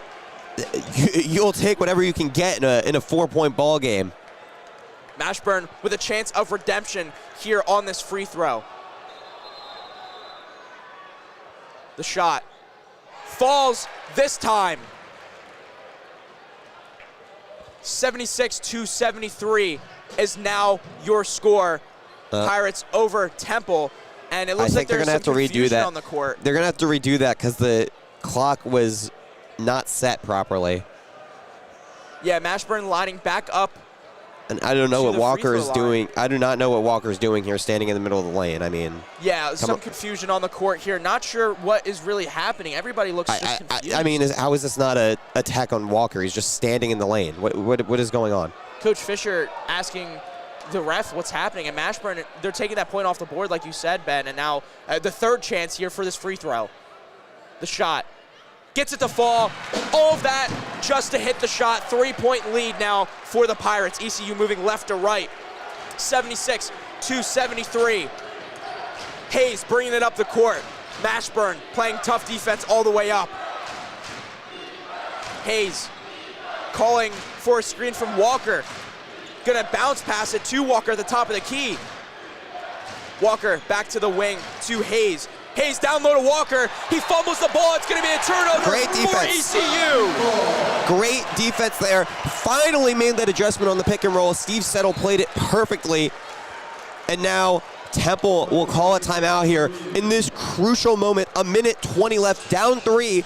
Jake, I think you gotta go for a 2. I mean, obviously, if you get an opportunity to take a 3, I mean, what has been working the last 2 minutes? Jamal Mashburn driving to the cup. I don't know what else you want to do. I think, Ben, like you said, when the last time Jamal Mashburn drove to the bin, Steve Settle was wide open in the corner, and he decided to take it and keep it for himself instead of kicking it out. But I think you can run that same play and kick it out this time, because Steve Settle, he seems like he kind of came back alive here within the last 5 minutes of the half. Yeah, absolutely. And one other thing you got to think about, ECU is thinking the same thing here.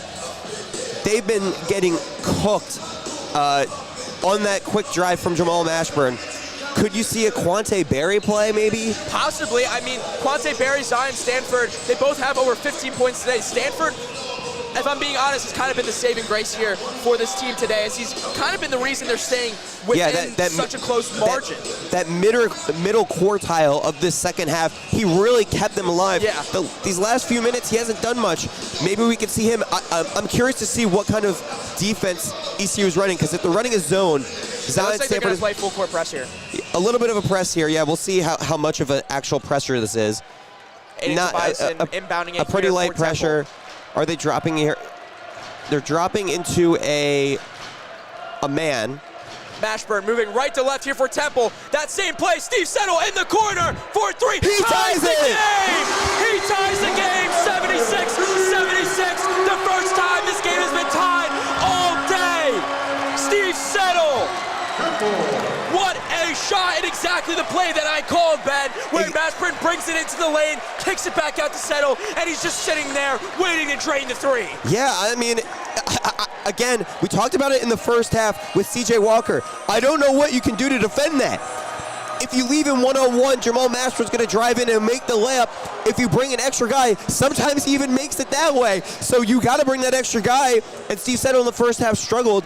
So they're going to live with that, but he's made this last 3 in the row. Yeah, and 2 from that corner, 1 from the other one. Temple, 6-0 run over the last 37 seconds. ECU, no field goals within the last 3 minutes and 20 seconds. Temple is on fire right now, and ECU is just trying to keep up with trying to stay with this lead, but the lead is now gone. Yeah, I mean, looking at the ECU perspective here, offensively, I think you gotta let Walker get the ball here. He's got to get a touch somehow.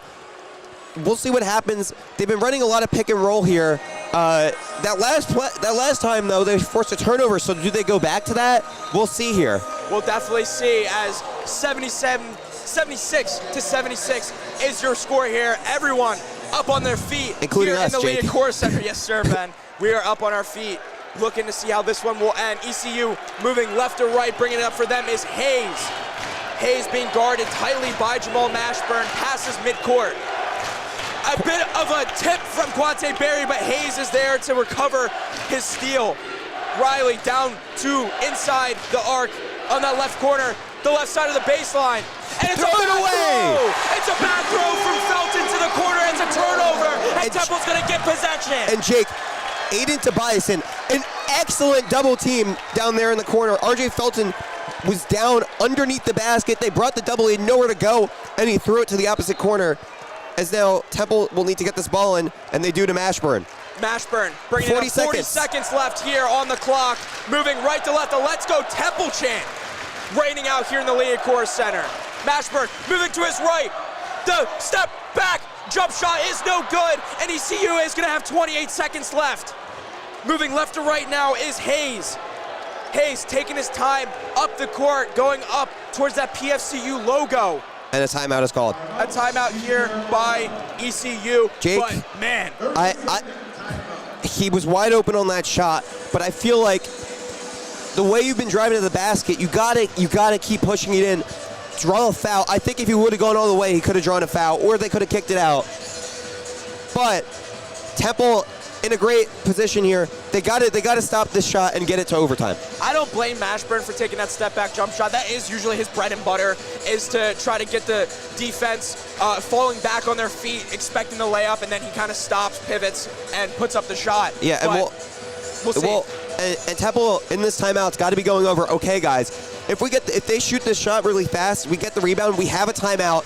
Take the timeout and see if we can win this game here, and not go to overtime. But we'll see what happens here. I mean, I think that play, they tried to get it to Felton, their best player. I think you have to get it to Walker. The thing about ECU going into this possession here, they haven't scored a field goal within the last 4 minutes. So Temple just hoping that streak continues against ECU so they can have a shot to win it here at home.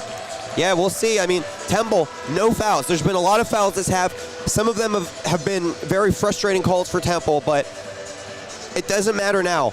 You got to play clean defense. You got to play it straight up, and you got to hope that CJ Walker doesn't get a good opportunity. Yeah, I agree for defending CJ Walker here. Steve Settle, Jamal Mashburn, Quante Berry, Zion Stanford, and Tobiasen is the 5 here for Temple as both teams break the huddle. Over on East Carolina's side, it is Hayes, LeBeau, Walker, Riley, and Fenton. 20 seconds, less than 20 seconds to go. There's 19 seconds left in this game. And this is been a struggle for Temple. Can they get this ball in balance? We'll see here. It's going to be Felton. It's not the easiest thing to do down here. Inbounding it from the PFCU logo, just to the right of the table. He does bounce it in. At the top of the key, no shot clock here for ECU. They might hold for the very last shot. Hayes being guarded by Mashburn at the top of the key. Tries to get it to Felton. Finally gets it to Felton on the right wing. Quante Berry on defense. Felton, turn right jump shot at the free throw line. Doesn't get it to fall. We're going into overtime, Ben. Great ball denial there from Quante Berry. Kind of messed up their play. The whole play was to get him the ball with about 8 seconds. Didn't get the ball until about 4 seconds and was forced to take an almost impossible turnaround fadeaway. It was a great job from Temple's defense, staying with the ball until the very last second.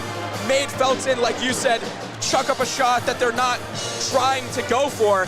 And now we have overtime here at the League Quarter Center for 2 games in a row now. Temple trying their hardest to stay undefeated at home.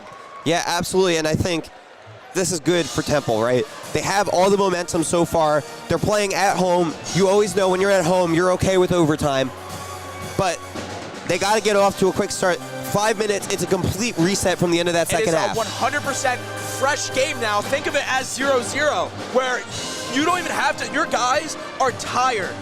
I mean, Barry, Stanford, Settle, Mashburn, Tobiasen have all played for what felt like the past 10 minutes. You can reset a little bit, get some guys out on the court that you could help your starters get a bit of a break and then bring them in maybe with 3 minutes left to go.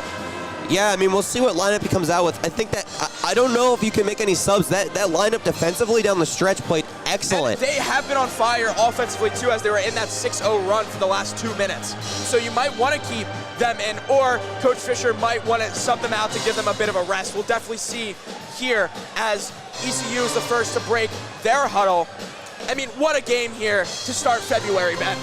Yeah, our second call of the season, Jake, and this has been an awesome game to be a part of. You better stay tuned. You better not go anywhere. These last 5 minutes are going to be electric. Barry, Stanford, Settle, Mashburn, Tobiasen keeping out that same 5 that helped bring them back into this game. The tip-off now here at center court. It's Settle versus Walker.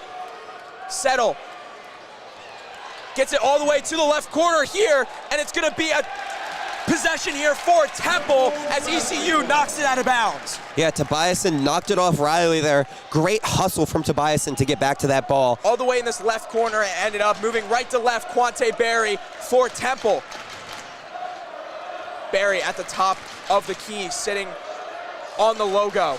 Over to the left wing, back to his right now.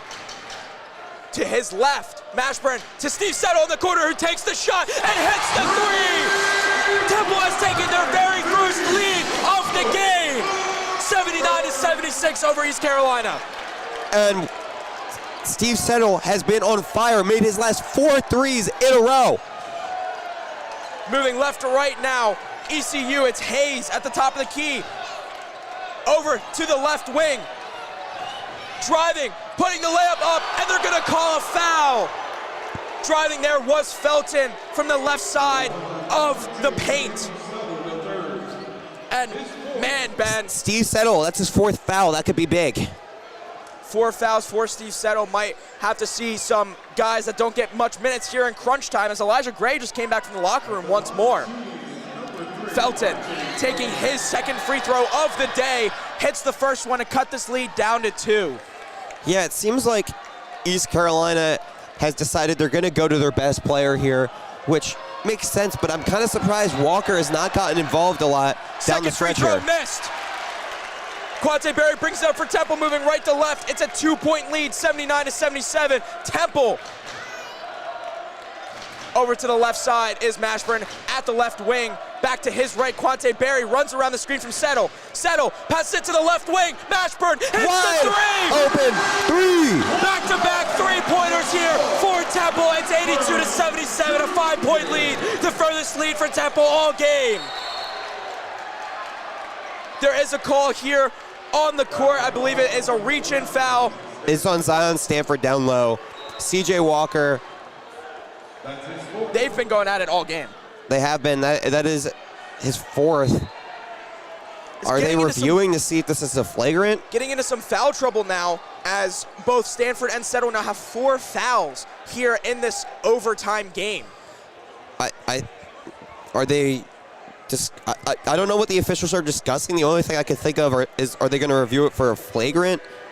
I don't. Not sure, Ben. 82-77 is your score as the refs try to settle this one out, as the bench is coming off for ECU, and I think we're going to go into immediate timeout as the refs figure this one out. Don't go anywhere. Overtime matchup, 82-77 here on WHIP.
Welcome back to WHIP Radio here on YouTube. Jay Coleshauer alongside Ben Lotman. And Ben, 82-77. Both teams have just broke the huddle. What do we think? Yeah, I mean, Temple has all the momentum here. Up 5, biggest lead of the game. They're up 82-77, but Temple getting into some foul trouble. Duradola already fouled out. Stanford and Settle both now on 4 fouls. They have to be careful this last 3:44. That's a lot of game time to go playing clean basketball. Yeah, absolutely. As going to the line here is CJ Walker for ECU, 82-77. The first free throw is no good. It remains a 5-point lead. He does have a second free throw coming. And Jake, huge shout out to this crowd. You mentioned it. This has been an awesome crowd today. Second free throw, no good. Steve Settle gets the rebound. The Temple Owls are now moving up right to left on the court. Quante Berry brings it up here. Jamal Mashburn passes it back to Quante Berry at the top of the key, moving to his right. Passing to his left. Steve Settle at the logo. Passes to his right back to Berry. Berry at the top of the key, working on his defender. Berry takes the shot beyond the arc. No good. And it's going to be a rebound for ECU. Yeah, not the best shot there. They were trying to get the clock to go down, which I understand, but you want to get a better shot in that position. Moving left to right now, ECU driving in. Felton from the right wing. A foul from Tobias, and he gets it to fall. It's going to be an N1 from Felton to cut this lead down to 3. Yeah, an awkward play there for Felton. Kind of double pumped midair. And, you know, a great shot. And we're seeing why RJ Felton has been their best player this season. Felton taking his 4th free throw of the game. The shot is up, and it's no good.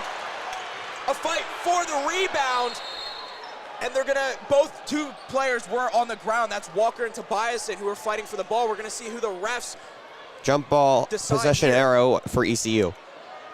It looks like Walker was hit in the face there as he comes up holding his nose. The refs are talking it out to see who to give possession to, and it looks like it's gonna be an inbound here. Yeah, it's for ECU. They had the possession arrow, so. For ECU. 82-79, ECU gets the rebound after the missed free throw. That should have been an offensive foul. Inside the left lane. Picked up his dribble, and it's gonna be ECU's possession still. Settle touched the ball while his foot was on the out of balance baseline. So it'll be ECU ball, 14 seconds on the shot clock, just under 3 minutes left in the game as ECU. It's gonna be going not Temple's way as they call a foul on Quante Berry, and it's just gonna give ECU more free throws. The whole stadium. Adam Fisher is losing his mind. The whole stadium is losing their mind as Quante Berry is fouled on that inbound. It's going to give Felton 2 more free throws here. And it's such a crucial part of the game here with 3 minutes left to go in overtime. You can't be making those mistakes, Ben. I don't know what mistake he made. He deflected the ball off of him. They were both going for the ball. Felton, first shot, no good. Misses yet another free throw. Hey, Jake, ball doesn't lie. Ball does not lie. 82-79. And here comes Elijah Gray in for Aiden Tobias, and haven't seen Gray in since the end of the second half. I love this sub, mainly because they've missed a lot of free throws and gotten the ball back. Elijah Gray needs to come in here and box out CJ Walker. Felton missed his first free throw. His second free throw is good, cuts this lead down to 2. Temple's gonna be moving right to left with his 2-point lead. Quante Berry with the ball, bringing it up. Yeah, you're gonna want to get Jamal Mashburn. He hasn't gotten the ball a lot this overtime. Quante Berry driving in from the left lane, down low. The fake, the spin around free throw. Shot is good. Quante Berry with a nice shot to extend this lead up to 4. It seems like Temple really likes that Quante Berry matchup. And it's going to be another foul on Quante Berry here, which is going to send Felton back to the line. Adam Fisher is ripping his shirt on the sideline. He is losing his mind. I don't know whether he's mad at the officials or the players there. I mean, it could be both because That was a questionable call, but that was also a really, really horrible foul to take. Felton, 6 free throws within the last minute, misses yet again. Still a 4-point lead here for the Owls. His 7th free throw, he's only made 2. His 8th is good. It's now a 3-point lead for the Owls, and Aiden Tobias is coming back in for Elijah Gray. Yeah, Temple's gotten bailed out by some poor free throw shooting here down the stretch for ECU. Again, they bring a pressure. Will it be a heavy pressure or a light pressure? We'll see. Aiden Tobias inbounding it now from below the basket. Again, a light pressure. Move right to left for Temple. Mashburn bringing it up at the logo. Waiting for Settle to set him a pick. Moves his to the free throw line, the shot, and they're going to call a foul on the shot. Misses the shot, but he's going to get 2 at the free throw line. And I don't know what Jordan Riley is confused about. He didn't give him anywhere to land.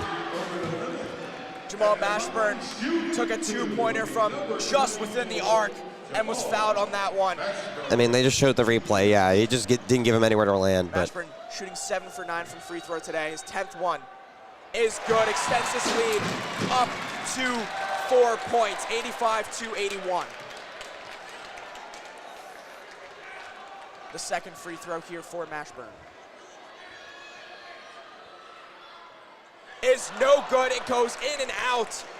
And now Temple has a 4-point lead with 2 minutes and 10 seconds left to go. I will say, Jake, these missed free throws are causing a lot of drama. Yes, they are, Ben. Keeping both teams really in this game close together. ECU moving left to right.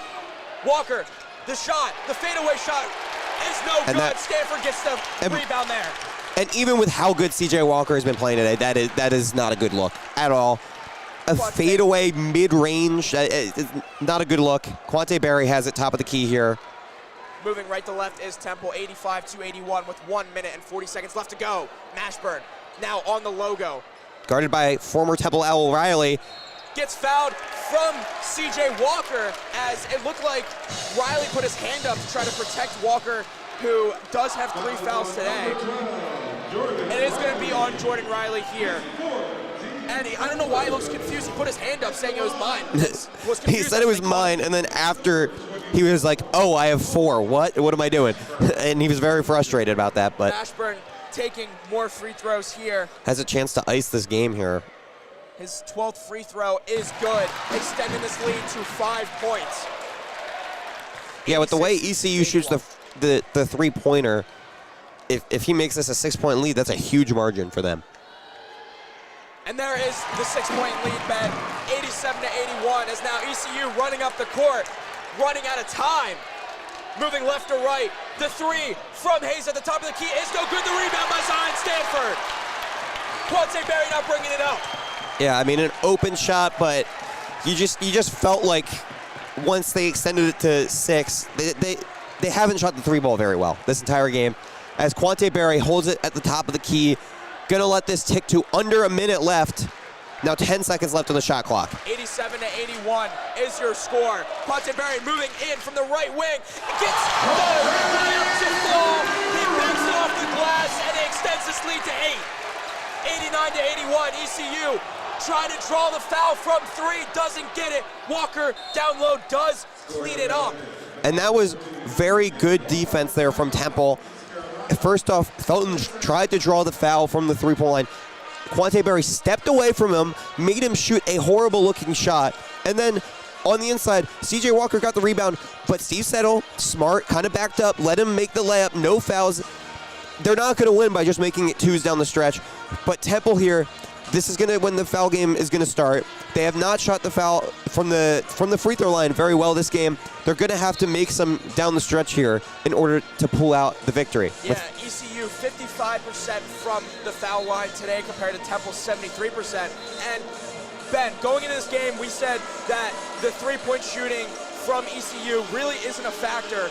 And today, it still hasn't been a factor. 28% from 3 compared to Temple's 50%. 50%. That is a big, big number. And yeah, I mean, Temple is in the ascendancy right now. They just got to make their free throws. It's that simple. Make their free throws and don't foul on defense. It's that simple, Jake. Temple up by 6, 89-83, as they're still in their huddle on the other side of the court. But like Ben said, it's going to come down to free throws. ECU kind of choked this one away, missing how many they did. They're shooting, once again, 55% from free throw, 12 for 22, but they missed a lot at the end of the second half to force overtime. Yeah, and throughout overtime, they missed a bunch as well. Yeah, they have not been helping themselves. Matteo Piccarelli in to inbound the ball. Piccarelli checks in for the first time here in overtime. Down low to Zion Stanford, and they're going to foul Stanford there, who's going to get 2 free throws. And Stanford is taking his first free throws. CJ Walker up to 4 fouls, by the way. That could be rather interesting here. Yeah, it definitely could, as now both Jordan Riley and Walker have 4 fouls for ECU. Once again, Stanford taking his first free throws of the game, all the way here with less than 50 seconds to go in overtime. 89-83, has a chance to extend this lead even further. Yeah, and we talked about they played a double overtime game last time out, so is Temple going to be a little tired down the stretch? It doesn't look like it. Stanford makes his first shot, extends his lead to 7, and with one more could extend it to 8. 90-83 is your score. Stanford today, 17 points, 8 from 11 shooting, 1 for 2 from 3. Hits the next free throw, up by 8.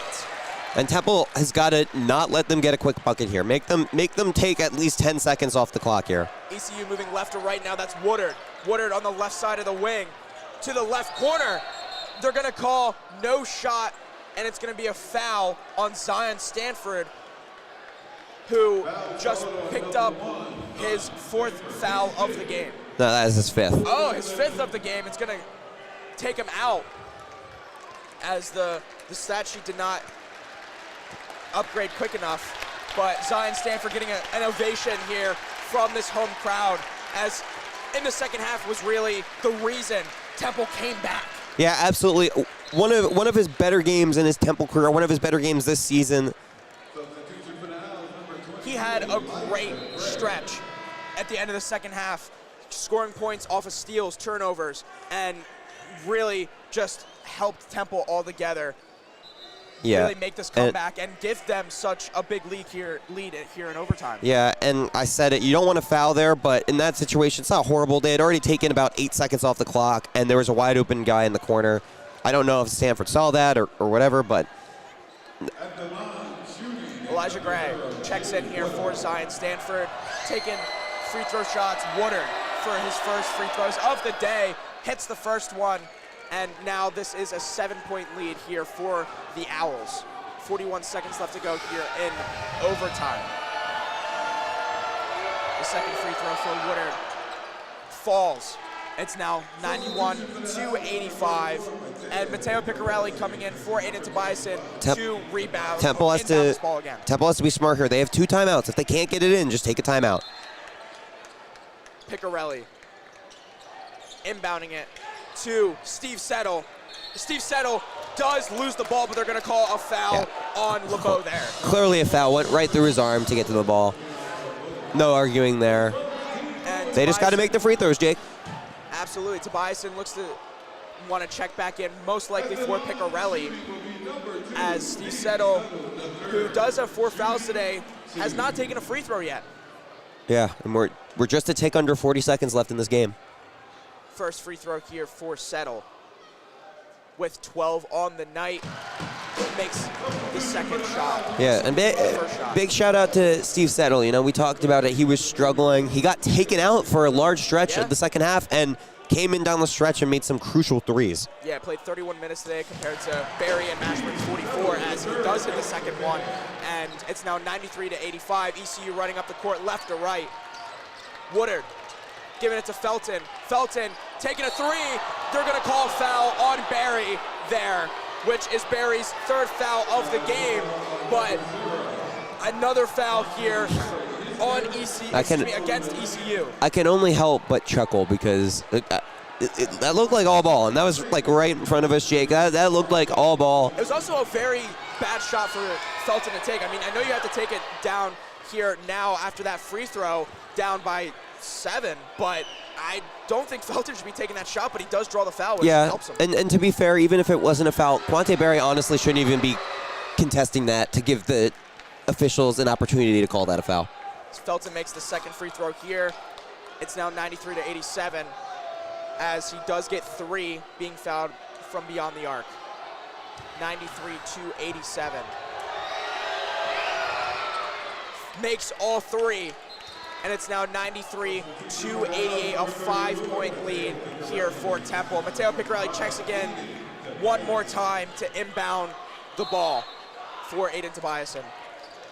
Piccarelli finds Barry near the left corner, and they're not going to call a foul at all there until the very end, as Barry was swallowed immensely as soon as he got the ball. And it's going to be a foul on Quante Berry. And how, the first foul of the game, and Jake, I'm not sure how that's a foul on Barry. Jake, how is that not a jump ball? What is going on?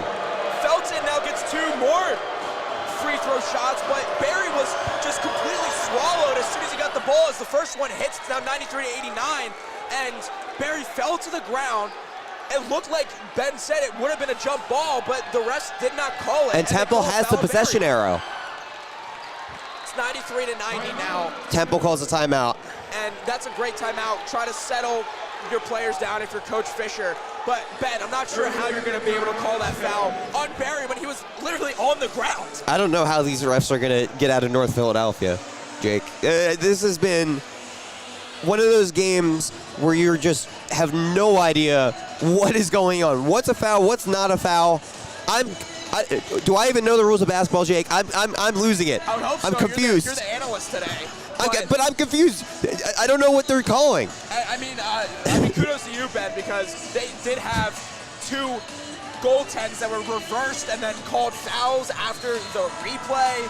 It's been a very interesting game here for the refs and foul situation here. I'll tell you what, though, if they wanted to be the Stars, they've succeeded. They have succeeded. They definitely have. They definitely have stolen the show. 93 to 90 here as Temple makes their way back out to the court. Both teams have been in the bonus since like the 10-minute marker in the second. Yeah, the refs have stolen the show, but let's hope down the stretch that the Temple Owls can steal the show and this victory. There are a couple guys in foul trouble here for Temple. Quante Berry, Steve Settle, but with 28 seconds to go, you might just have to bite the bullet. Piccarelli inbounds once more here for Temple. Elijah Gray underneath the basket, and he's going to get fouled. Elijah Gray going to the line for his 6th and 7th free throws of the day.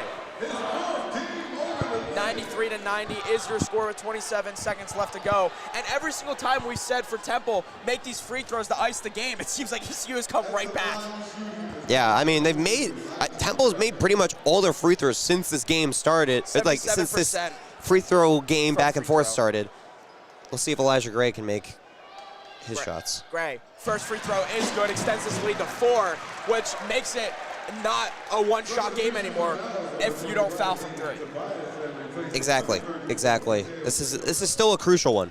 Tobiasen checking in defensively for Piccarelli, hits the second free throw, and that is huge because now you can't get the tie game from off a one shot.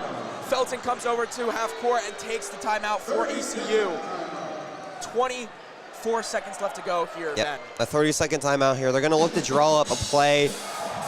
I think you probably have enough time to go for a 2. You think? I do think so. I think. Who do you want to foul if you're ECU on Temple side? I think Elijah Gray is the guy. You got to foul if you can. I know he just made those 2, but as the big guy, you kind of expect that he's going to be your worst free throw shooter. He's also missed time his first game in a couple weeks. That, or if Tobiasen is in, maybe you foul Tobiasen as a younger player. Tobiasen has yet to put up a shot today. He has 0 points on 0 shots.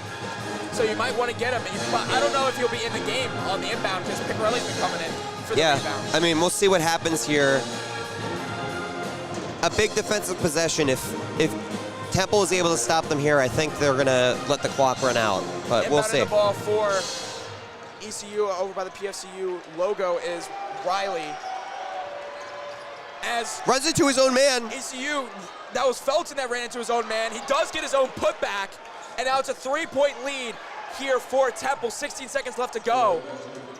And there is Gray once more getting fouled And with 15 Walker seconds is left to gone. Walker is out of this game. That is huge for Temple, as that is their safety blanket all day.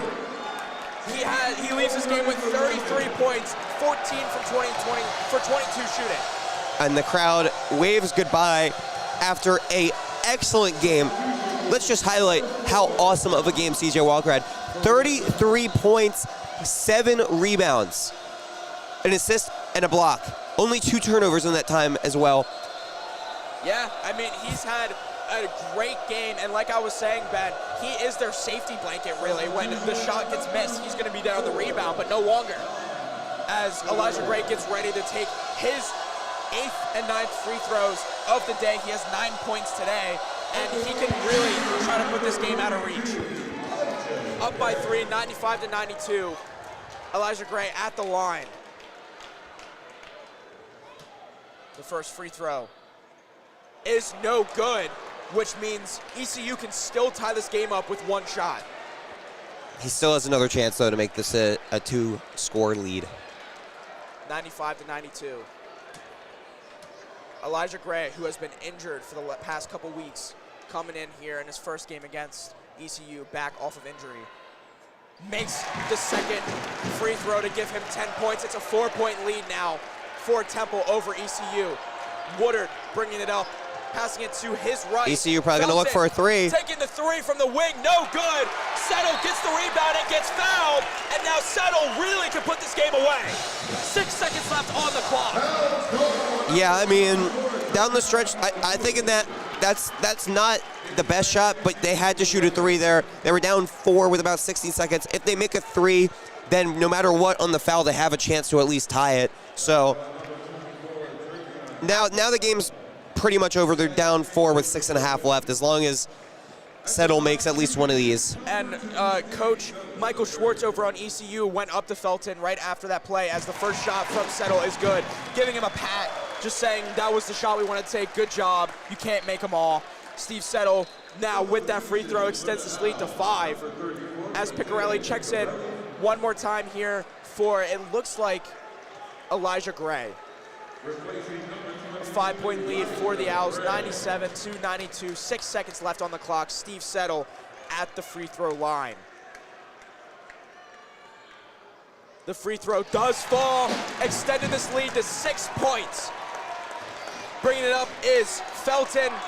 Felton just driving into the lane, puts down a big dunk, and the entire crowd just looks at him.